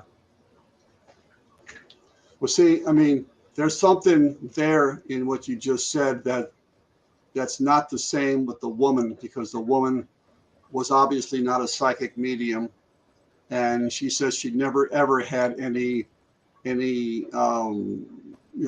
spooky, spiritual, supernatural, preternatural, things ever happened to her in the past. So I could see perhaps that you being a medium would better your chances of something like that happening, but I can't see that it happening. Well, I mean, we're all psychic to some extent, okay?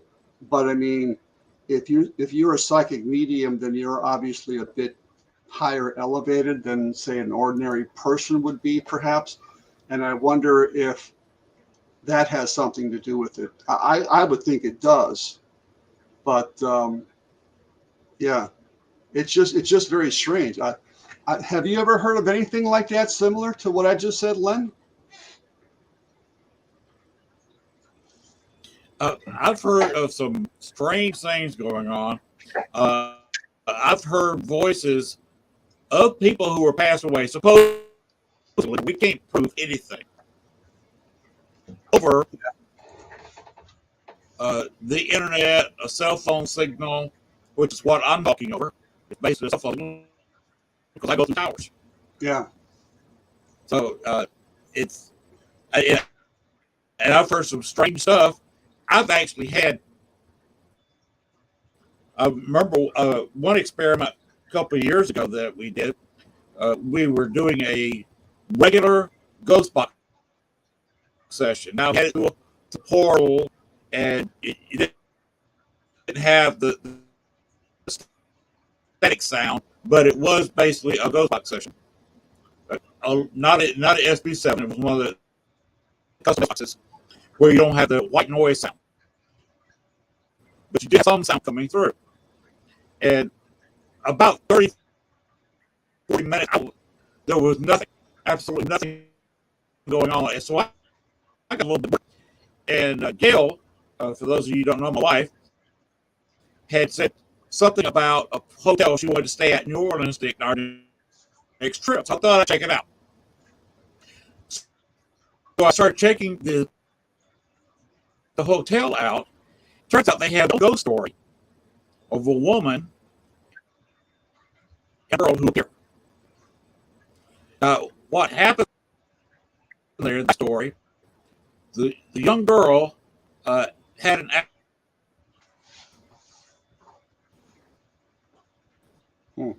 and she passed away.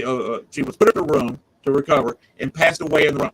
The mother, distraught, went through the room, locked herself into the room, and passed away just because she didn't eat or drink anything. She just stayed in the room until she died. And they both go up and down the stairwell. Well, on the ghost box, it named the woman's name. Said stairwell, stairs, named the woman's name again, and said girl. I had not told the host that I was looking at another tab. I mean, you don't say that. I'm just bored, and I was in another tab. How in the world did that happen? I don't know. Spirit communication, I guess. The host stopped the show. He stopped the ghost box session, stopped the show. He didn't sign off. He just sat there and looked for about 10 minutes. He said, I don't know what to say about that. Yeah. Because the words meant nothing to anybody. It was just random words. But then when I explained what I was looking at, and he also named the hotel.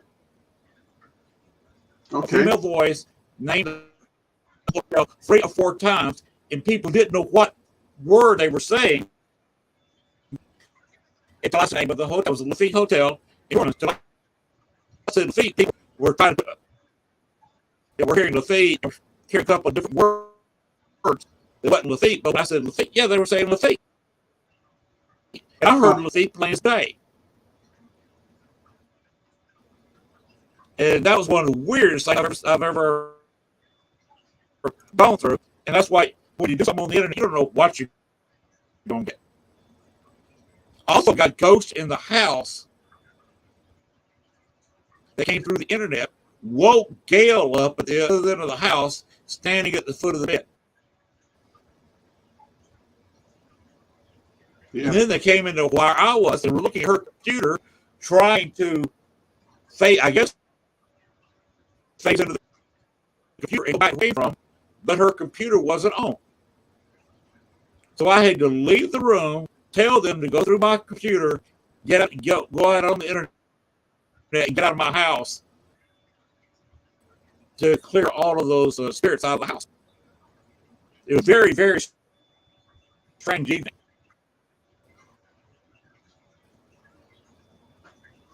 So we do the experiments. You're going to put a little bit of protection, and you got to be careful because we don't know what's going to happen.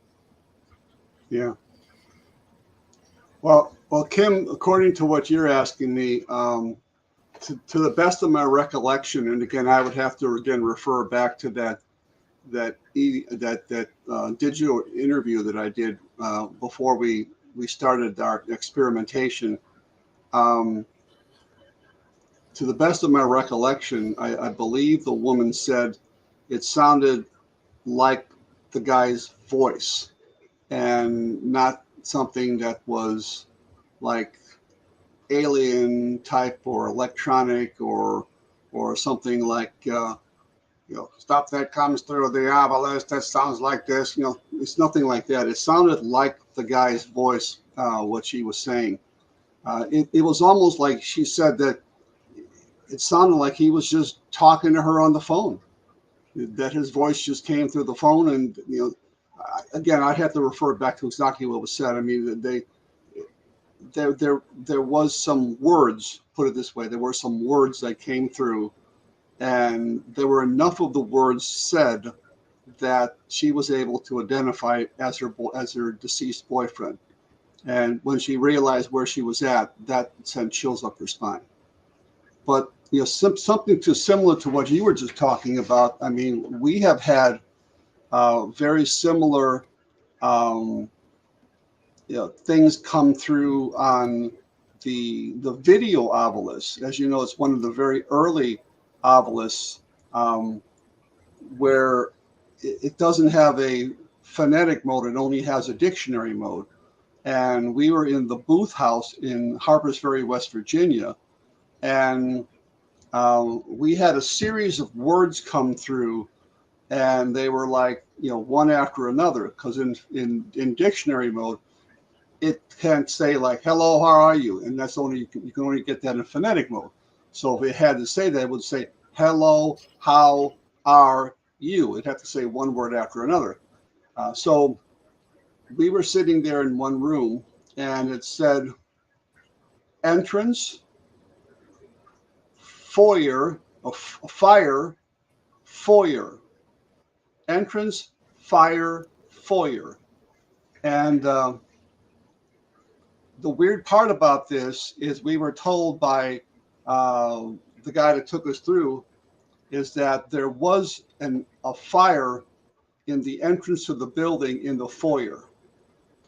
So you had entrance, fire, foyer, and when you get something like that, I mean, what I like to try to do when I'm using dictionary mode is I like to see if the words align up. If you get like 3 or 4 or 5 words, if you then look at those words, are they trying to create a sentence in dictionary mode?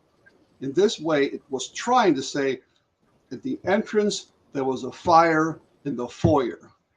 And that was as clear as a bell when it came through there. In fact, that's actually on my website under the Booth House. If you look under, there's a section that says, in fact, I might be able to play it. You might be able to hear it. Let me see if I can play this real quickly here.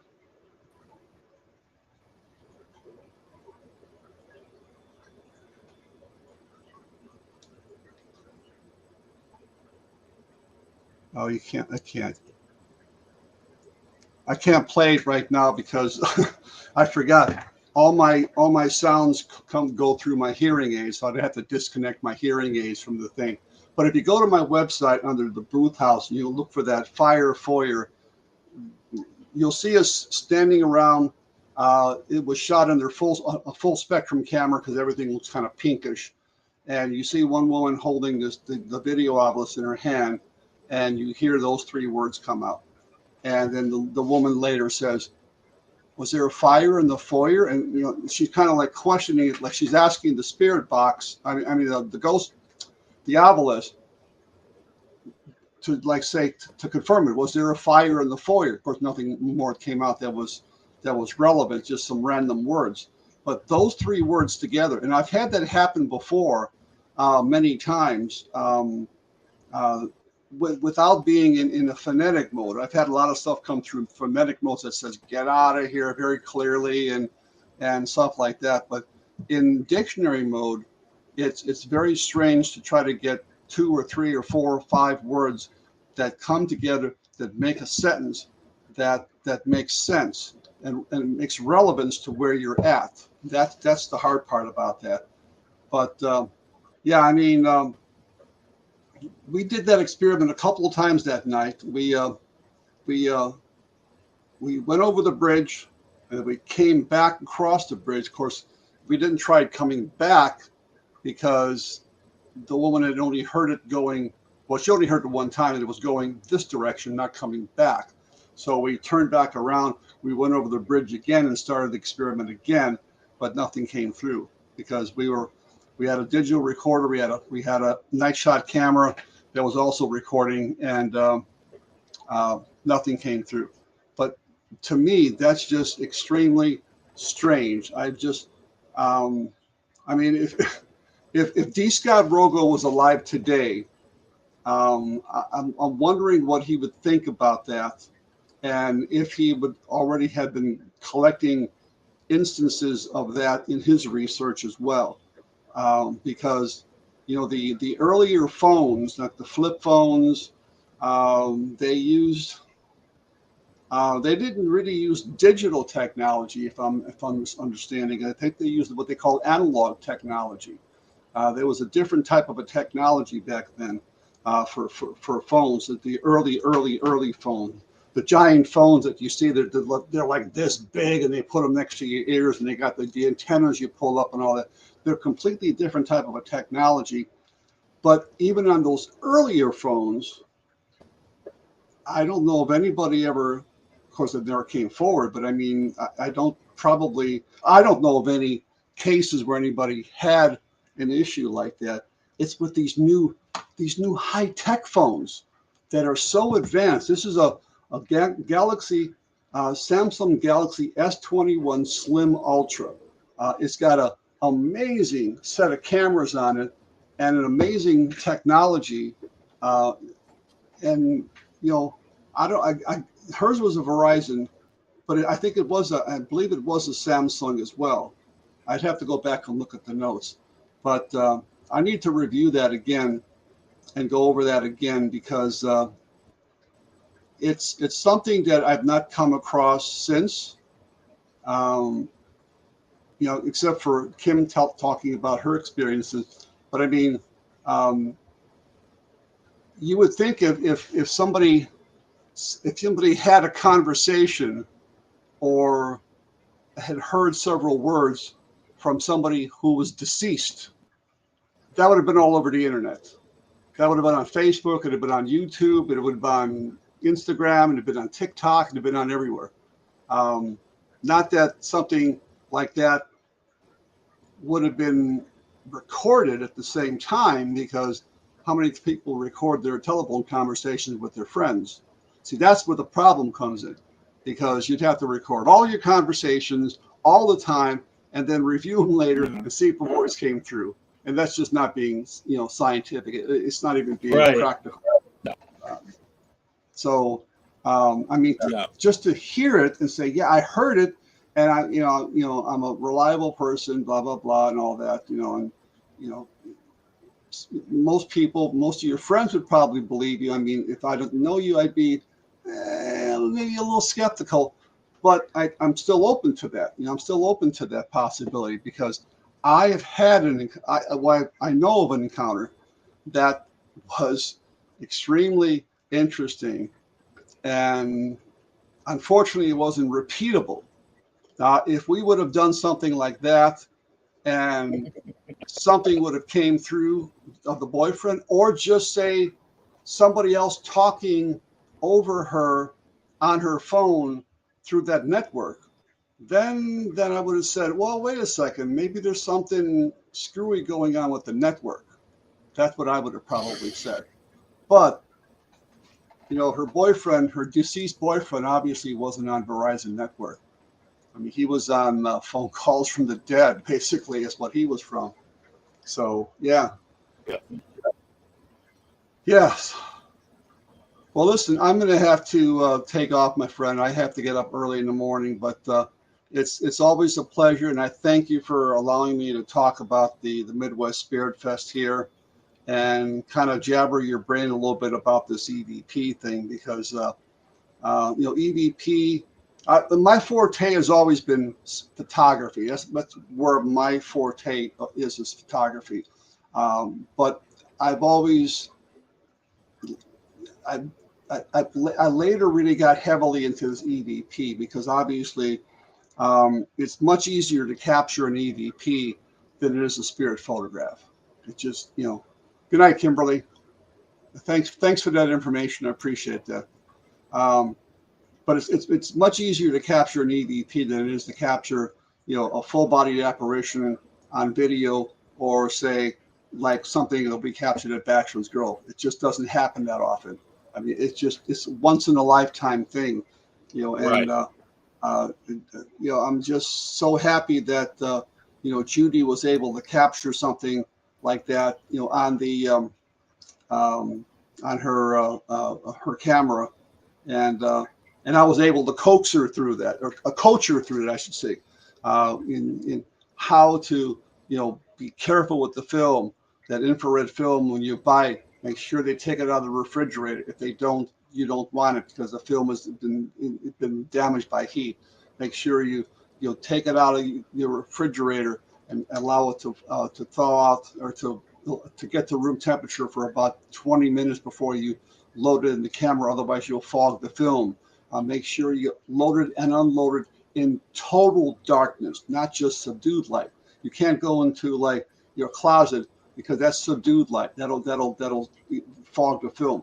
You have to go into a dark room, or you have to go into what they call a camera changing bag, where you put the camera into a black bag, zip it up as much as you can around your wrist here, and then put the film in like that. I mean, they actually have those the film changing bags they're called.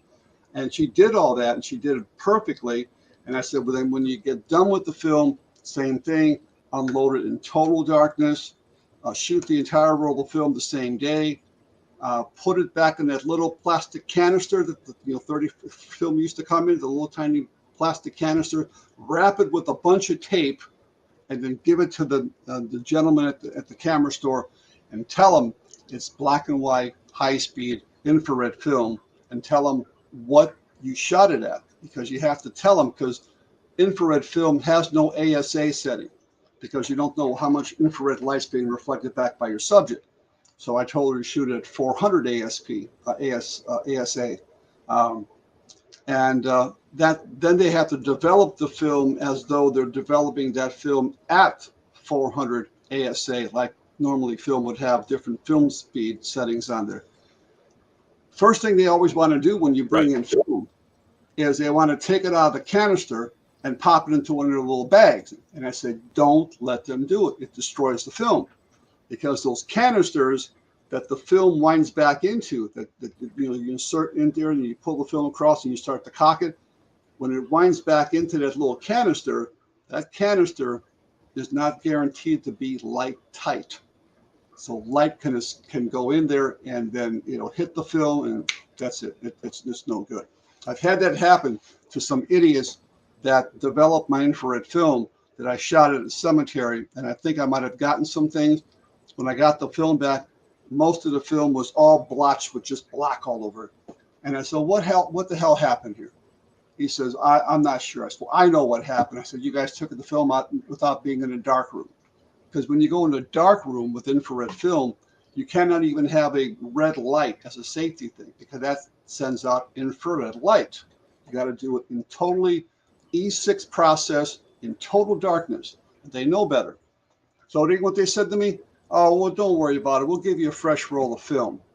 That doesn't do me any good, because I could have had something on this film and you botched it, So Judy did everything right. And all the film came out beautiful.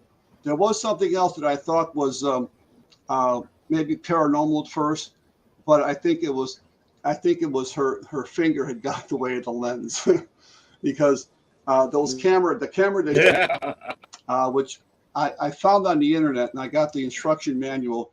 it's not what they call a TTL, which is through the lens viewfinder. So when you have a 35 millimeter camera and you're looking through the lens, sometimes there's a separate viewfinder here on top, and you're looking through that, but you're not looking actually through the camera. So if you got your finger over the camera lens and you're looking through, you'll never see your fingers are not on the lens because you're looking through a separate viewfinder. It's not coming through the lens, a TTL. And she did that with one picture. I think her finger got in the way. And I said, well, it's coming from the corner. It's a fuzzy little patch. It's got to be her finger. But besides that, the rest of the film came out normal, except that one of the woman sitting on the tombstone. And that, to this day, has got to be the top 3 photographs I've ever seen in my lifetime. Seriously. And people I've showed it to, and of course I give you credit, you and Judy both credit when I show it to somebody, but people have never seen it before, absolutely stunned. To this day, people are stunned by that photograph. well, I was on a couple of podcasts here just recently, earlier in the month and later in latter part of September, and in someplace else I think I was at. Trying to think where it was now, but I was talking to this woman that was on the podcast, or had met in person, or maybe both, and somehow we got talking about Bachelor's Grove, and I just kind of mentioned just briefly, that when we were out there, there was a lot of things that were happening, in the past about phantom houses and all this kind of stuff and everything. And I said, well, we did an investigation out there. Judy Huff had taken a picture of that woman on the tombstone. And she goes, wait, you were the one, your group was the one that did that? I said, yeah, we were the ones that did it. And it wasn't me, it was Judy. I give Judy all the credit. But I mean, Judy wanted to shoot infrared film, and she didn't really know how. And I told her how. I told her everything she needed to know. I printed out the instructions. I gave it to her. I said, make sure you follow this to the letter and you'll be fine. She did everything just perfectly. For never having put infrared film in her camera ever before or since, she did a A1 job, and it came out perfect. And thank heaven she followed it just to the letter, because we got that amazing picture. And it just ballooned all over the internet. It went viral. It went viral for a while, literally. It went all over websites. It went on Sun Times, the Tribune, different books, different podcasts, everywhere. And I was constantly seeing it pop up on different people's web pages. And I said, well, I don't mind if you use it. I don't mind if you display it. Just say who took the picture. Give that person credit who took that picture. Just say Judy Huff, and a lot of them were saying it was Mary Huff. And I said, no, you're wrong. Mary Huff was her sister. She was there at the time with her mother, Paula Stanek, who unfortunately died not that long ago. And they were all part of the group. But it was Judy who took that photograph and not Mary. Mary was right there too. So she can also attest to the fact nobody was sitting there. Nobody was sitting there in a full-length gown. I mean, this was August in Chicago. It was middle of the afternoon. It's probably 85 degrees. We're all wearing short sleeve shirts, shorts or blue jeans or slacks. Nobody was wearing a full-length gown. If there was somebody sitting on a full-length gown on the cemetery on a tombstone, you think I would take a picture of that and say it was a ghost? I mean, no way. There's no way in the world I would put my credibility on the line for any one picture. And it's just weird. It's just a weird photograph, and it got a lot of attention, and rightfully so. And even though some people, when I was on that show from the Discovery Channel, Phantom Photographs, that one guy, Zabruta, whatever his name was, something with a Z, that they sent to Kodak in Rochester, and he tried to say he thought it was most likely a real person sitting on the tombstone because you could see the shadow that was casting on the ground. But yet, he never really examined the photograph very clearly, because if you look very carefully in the photograph, the entire woman and the tombstone are already in the shadows.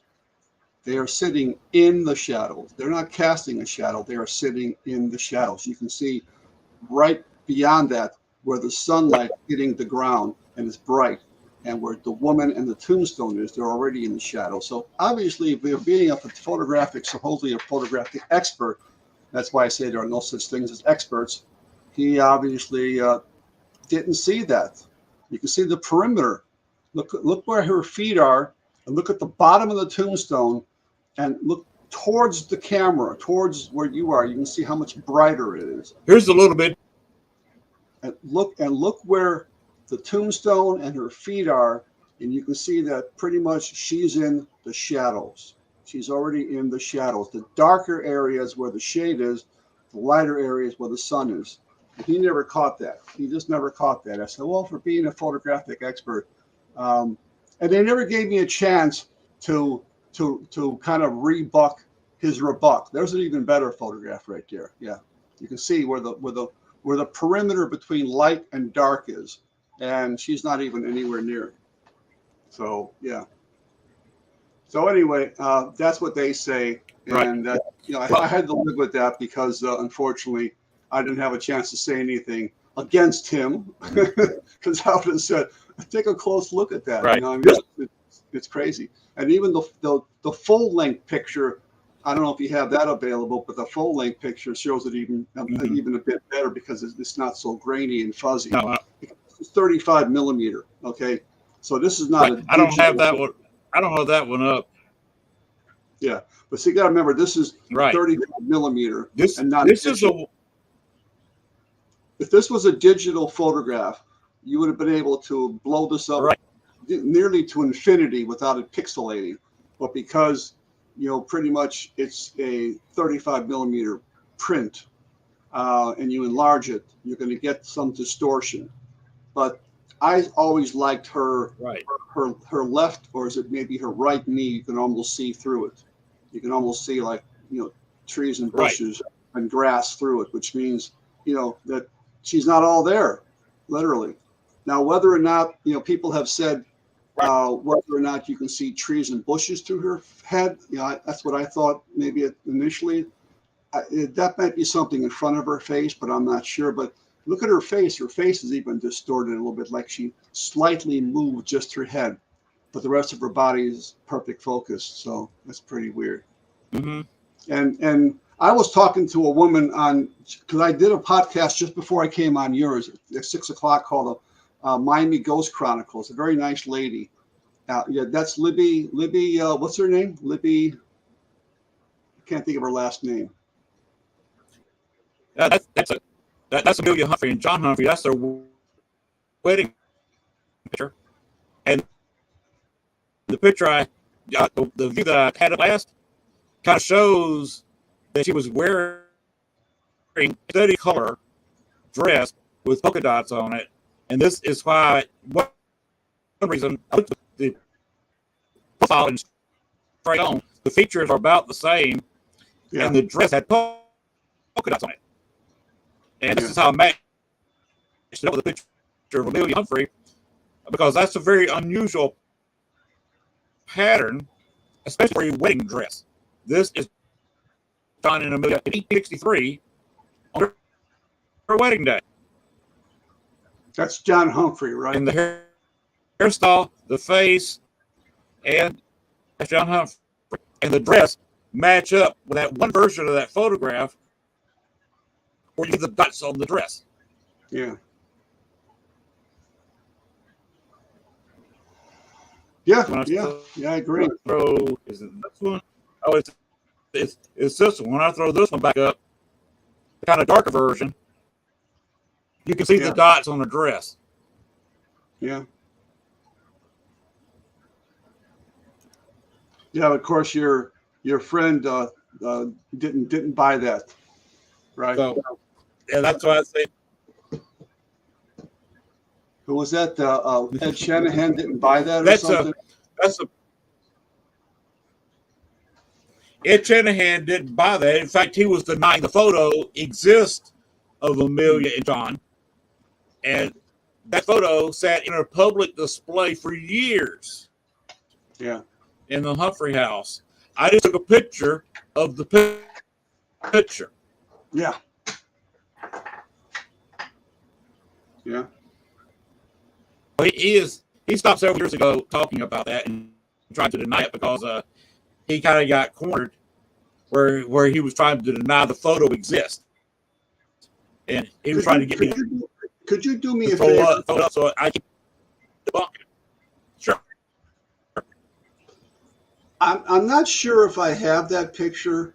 Could you send that to me? That the one of the wedding picture there, because I may have that, but I'm not sure. Could you send that to me in an email or something? Because what I'd like to do is I'd like to see if I can somehow play with it and do an overlay, and see how closely it matches. I can maybe play it. Yeah, send me that one. Maybe I can do an overlay and play with it, and because I got some really good editing software. Okay. Because I've actually got a couple of different lighting where one's darker than the other, like on the other photograph. So I'll send you every version I have of it, and that's no problem. I can either send it by messenger, Facebook Messenger, or I can send it by email, or both. Email would be fine. Just Dale@ghostresearch.org would be great when you get a chance. I may have that, but I'm not sure. I can do that. If it is, it's in my Bachelor's Grove file, and I'd have to look for it. But I just want to kind of see if I can play with that in my spare time or something. But hey, listen, Lynn, it's always nice to be part of your show and everything. So, I appreciate it. And but I happen to have to get cutting here because I got to get up early. But yeah, maybe we can, maybe in the future we can get together and we can do some a little bit talking about EVPs and maybe try that experiment that you talked about, so we can try something like that, because I'm always interested in trying something new. Mm-hmm. That or turn up. I can turn on my SB7. You can turn your SB7 or SB11 at both of them at the same time and see what both of them. Yeah. So we could go crazy, but you need to go. Yeah. Dale, good night. I appreciate you being on the show tonight, and I wish you all the luck there is with your event Sunday. All right, appreciate it. One more time, where and when?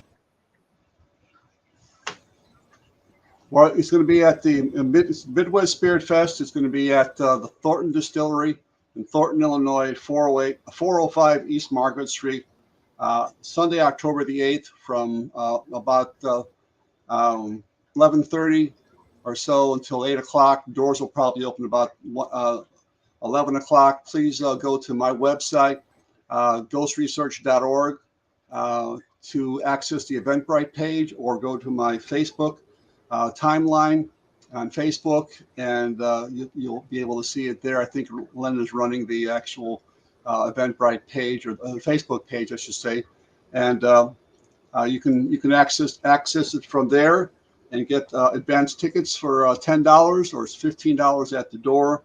And we have a lot of things planned for that day: psychic readers, vendors, speakers, investigations of the haunted well, raffle tickets, all kinds of neat prizes and so forth. So it'll be a fun-packed day, and I hope to see everybody there. And again, as always, Len, thanks for running those ads and helping out. I do appreciate it. All right. Good night, Dale. Okay. Good night, my friend. Have a fabulous weekend. You too. Bye-bye. All right. That's going to be it for our show tonight. Dale was very kind to talk about his event. And if you're in the area, go to the Facebook page down here, and it's got all kinds of information. Or you can email Dale, and you can get additional information. Best place, maybe go to Facebook. Got any questions? If you're a Facebook friend of his, look up Dale Kaczmarek. And there's a map there on that Facebook page. It's going over out of the site. About to go back here, right there. The event Facebook page got a map there. Send you right to the place. All right, that's all we're going to do tonight. We did a 2-hour and 20-minute show. So I really appreciate everybody being here. Appreciate Kimberly. She's asked some great questions, made some great comments, and some fantastic discussion. And yes, Dale and I will be doing in the future, probably next year now, but we're going to get back on here and we're going to do some experimenting. And I've been seeing some absolutely incredible things go on with a ghost box, having 2 on or 3 people, or through a cell phone, through internet like I have. It's amazing what you can do with it sometimes. All right, I am going to run the ads right now for the 2 events. There's one on Saturday and one on Sunday. They're 2.5, 3 hours drive apart. If I could go to one, I would go to the other. Just have reservations. I'd probably spend Saturday night.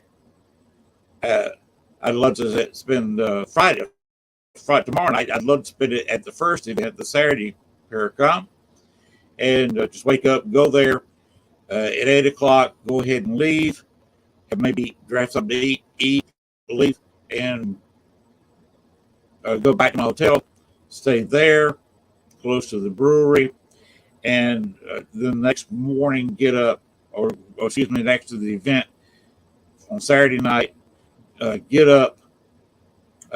Dale's doors do not open until 11 o'clock. There's plenty of driving time to get from one event to the other and get a decent night's sleep.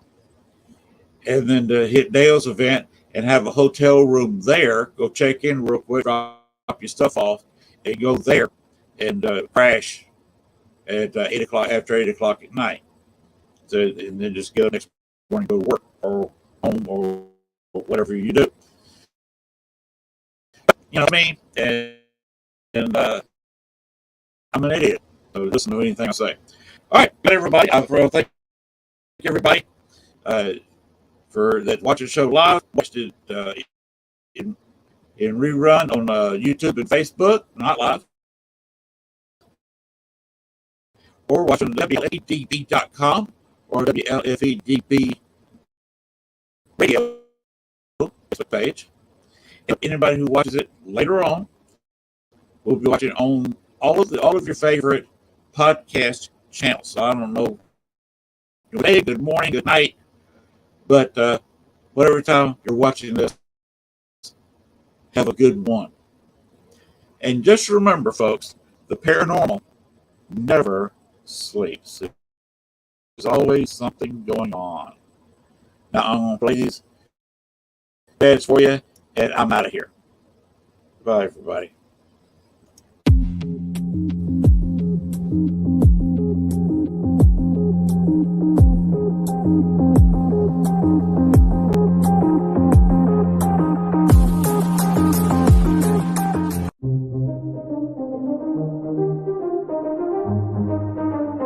Looking for a unique paranormal experience? The Haunted Rock Island YMCA Paracon, October 7th, from 10 a.m. to 6 p.m. is just the event you're looking for. You will have the opportunity to investigate the Haunted Rock Island YMCA with ACG Paranormal. Visit with over 60 paranormal and metaphysical vendors from 8 or more states. And pre-order your t-shirts at dvinar@aol.com. Visit a psychic gallery reading, mediums, tea leaf reading, animal communication, dream interpretation, aura reading, tarot and oracle card readings, or get a Reiki healing. See a demonstration of the Estes method by Carly Bird. Presentations by Nick Simons and Aaron G. Thompson of 28 Days Haunted. Greg Bakken from Ghostbox Radio and headliner Rick Hayes, along with many folks you'll see on Paraflix. Be sure to like and follow our sponsors.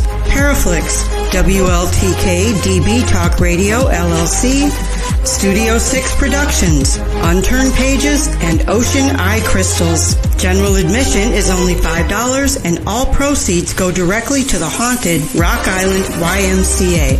For more information on the Haunted Rock Island YMCA Paracon and vendors, look for them on Facebook under Events.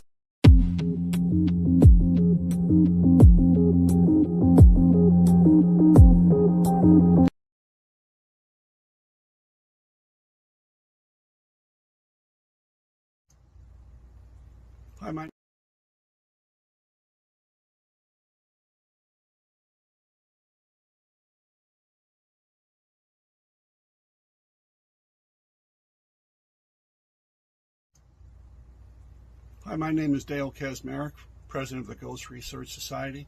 Just a very short video here to remind everybody of our upcoming second annual Midwest Spirit Fest to be held Sunday, October 8th, 2023 at the Thornton Distillery in Thornton, Illinois. There'll be speakers, vendors, psychic readings, and paranormal investigations of a haunted underground artesian well. If you're interested, please contact me at dale@ghostresearch.org through my Facebook page or my website. Thank you.